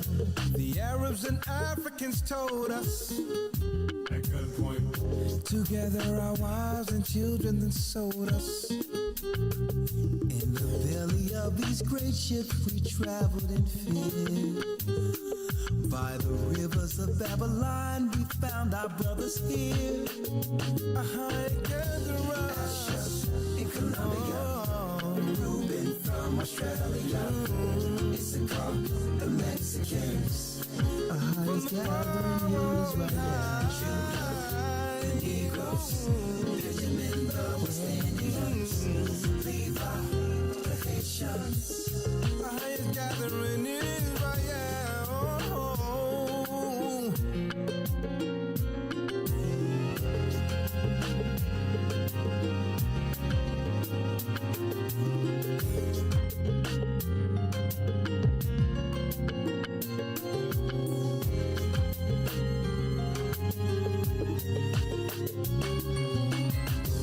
Asher in Colombia, Reuben from Australia, Issachar, the Mexicans. That's who we be. Judah, the Negroes, Benjamin, the West Indians, Levi, the Haitians, Manasseh, the Cubans, Ephraim from Puerto Rico, Naphtali from the Isles of Hawaii. The Lord is calling back Israel. Zebulon from Panama, Gad, the North American Indians, Simeon, the Dominicans, our highest gathering.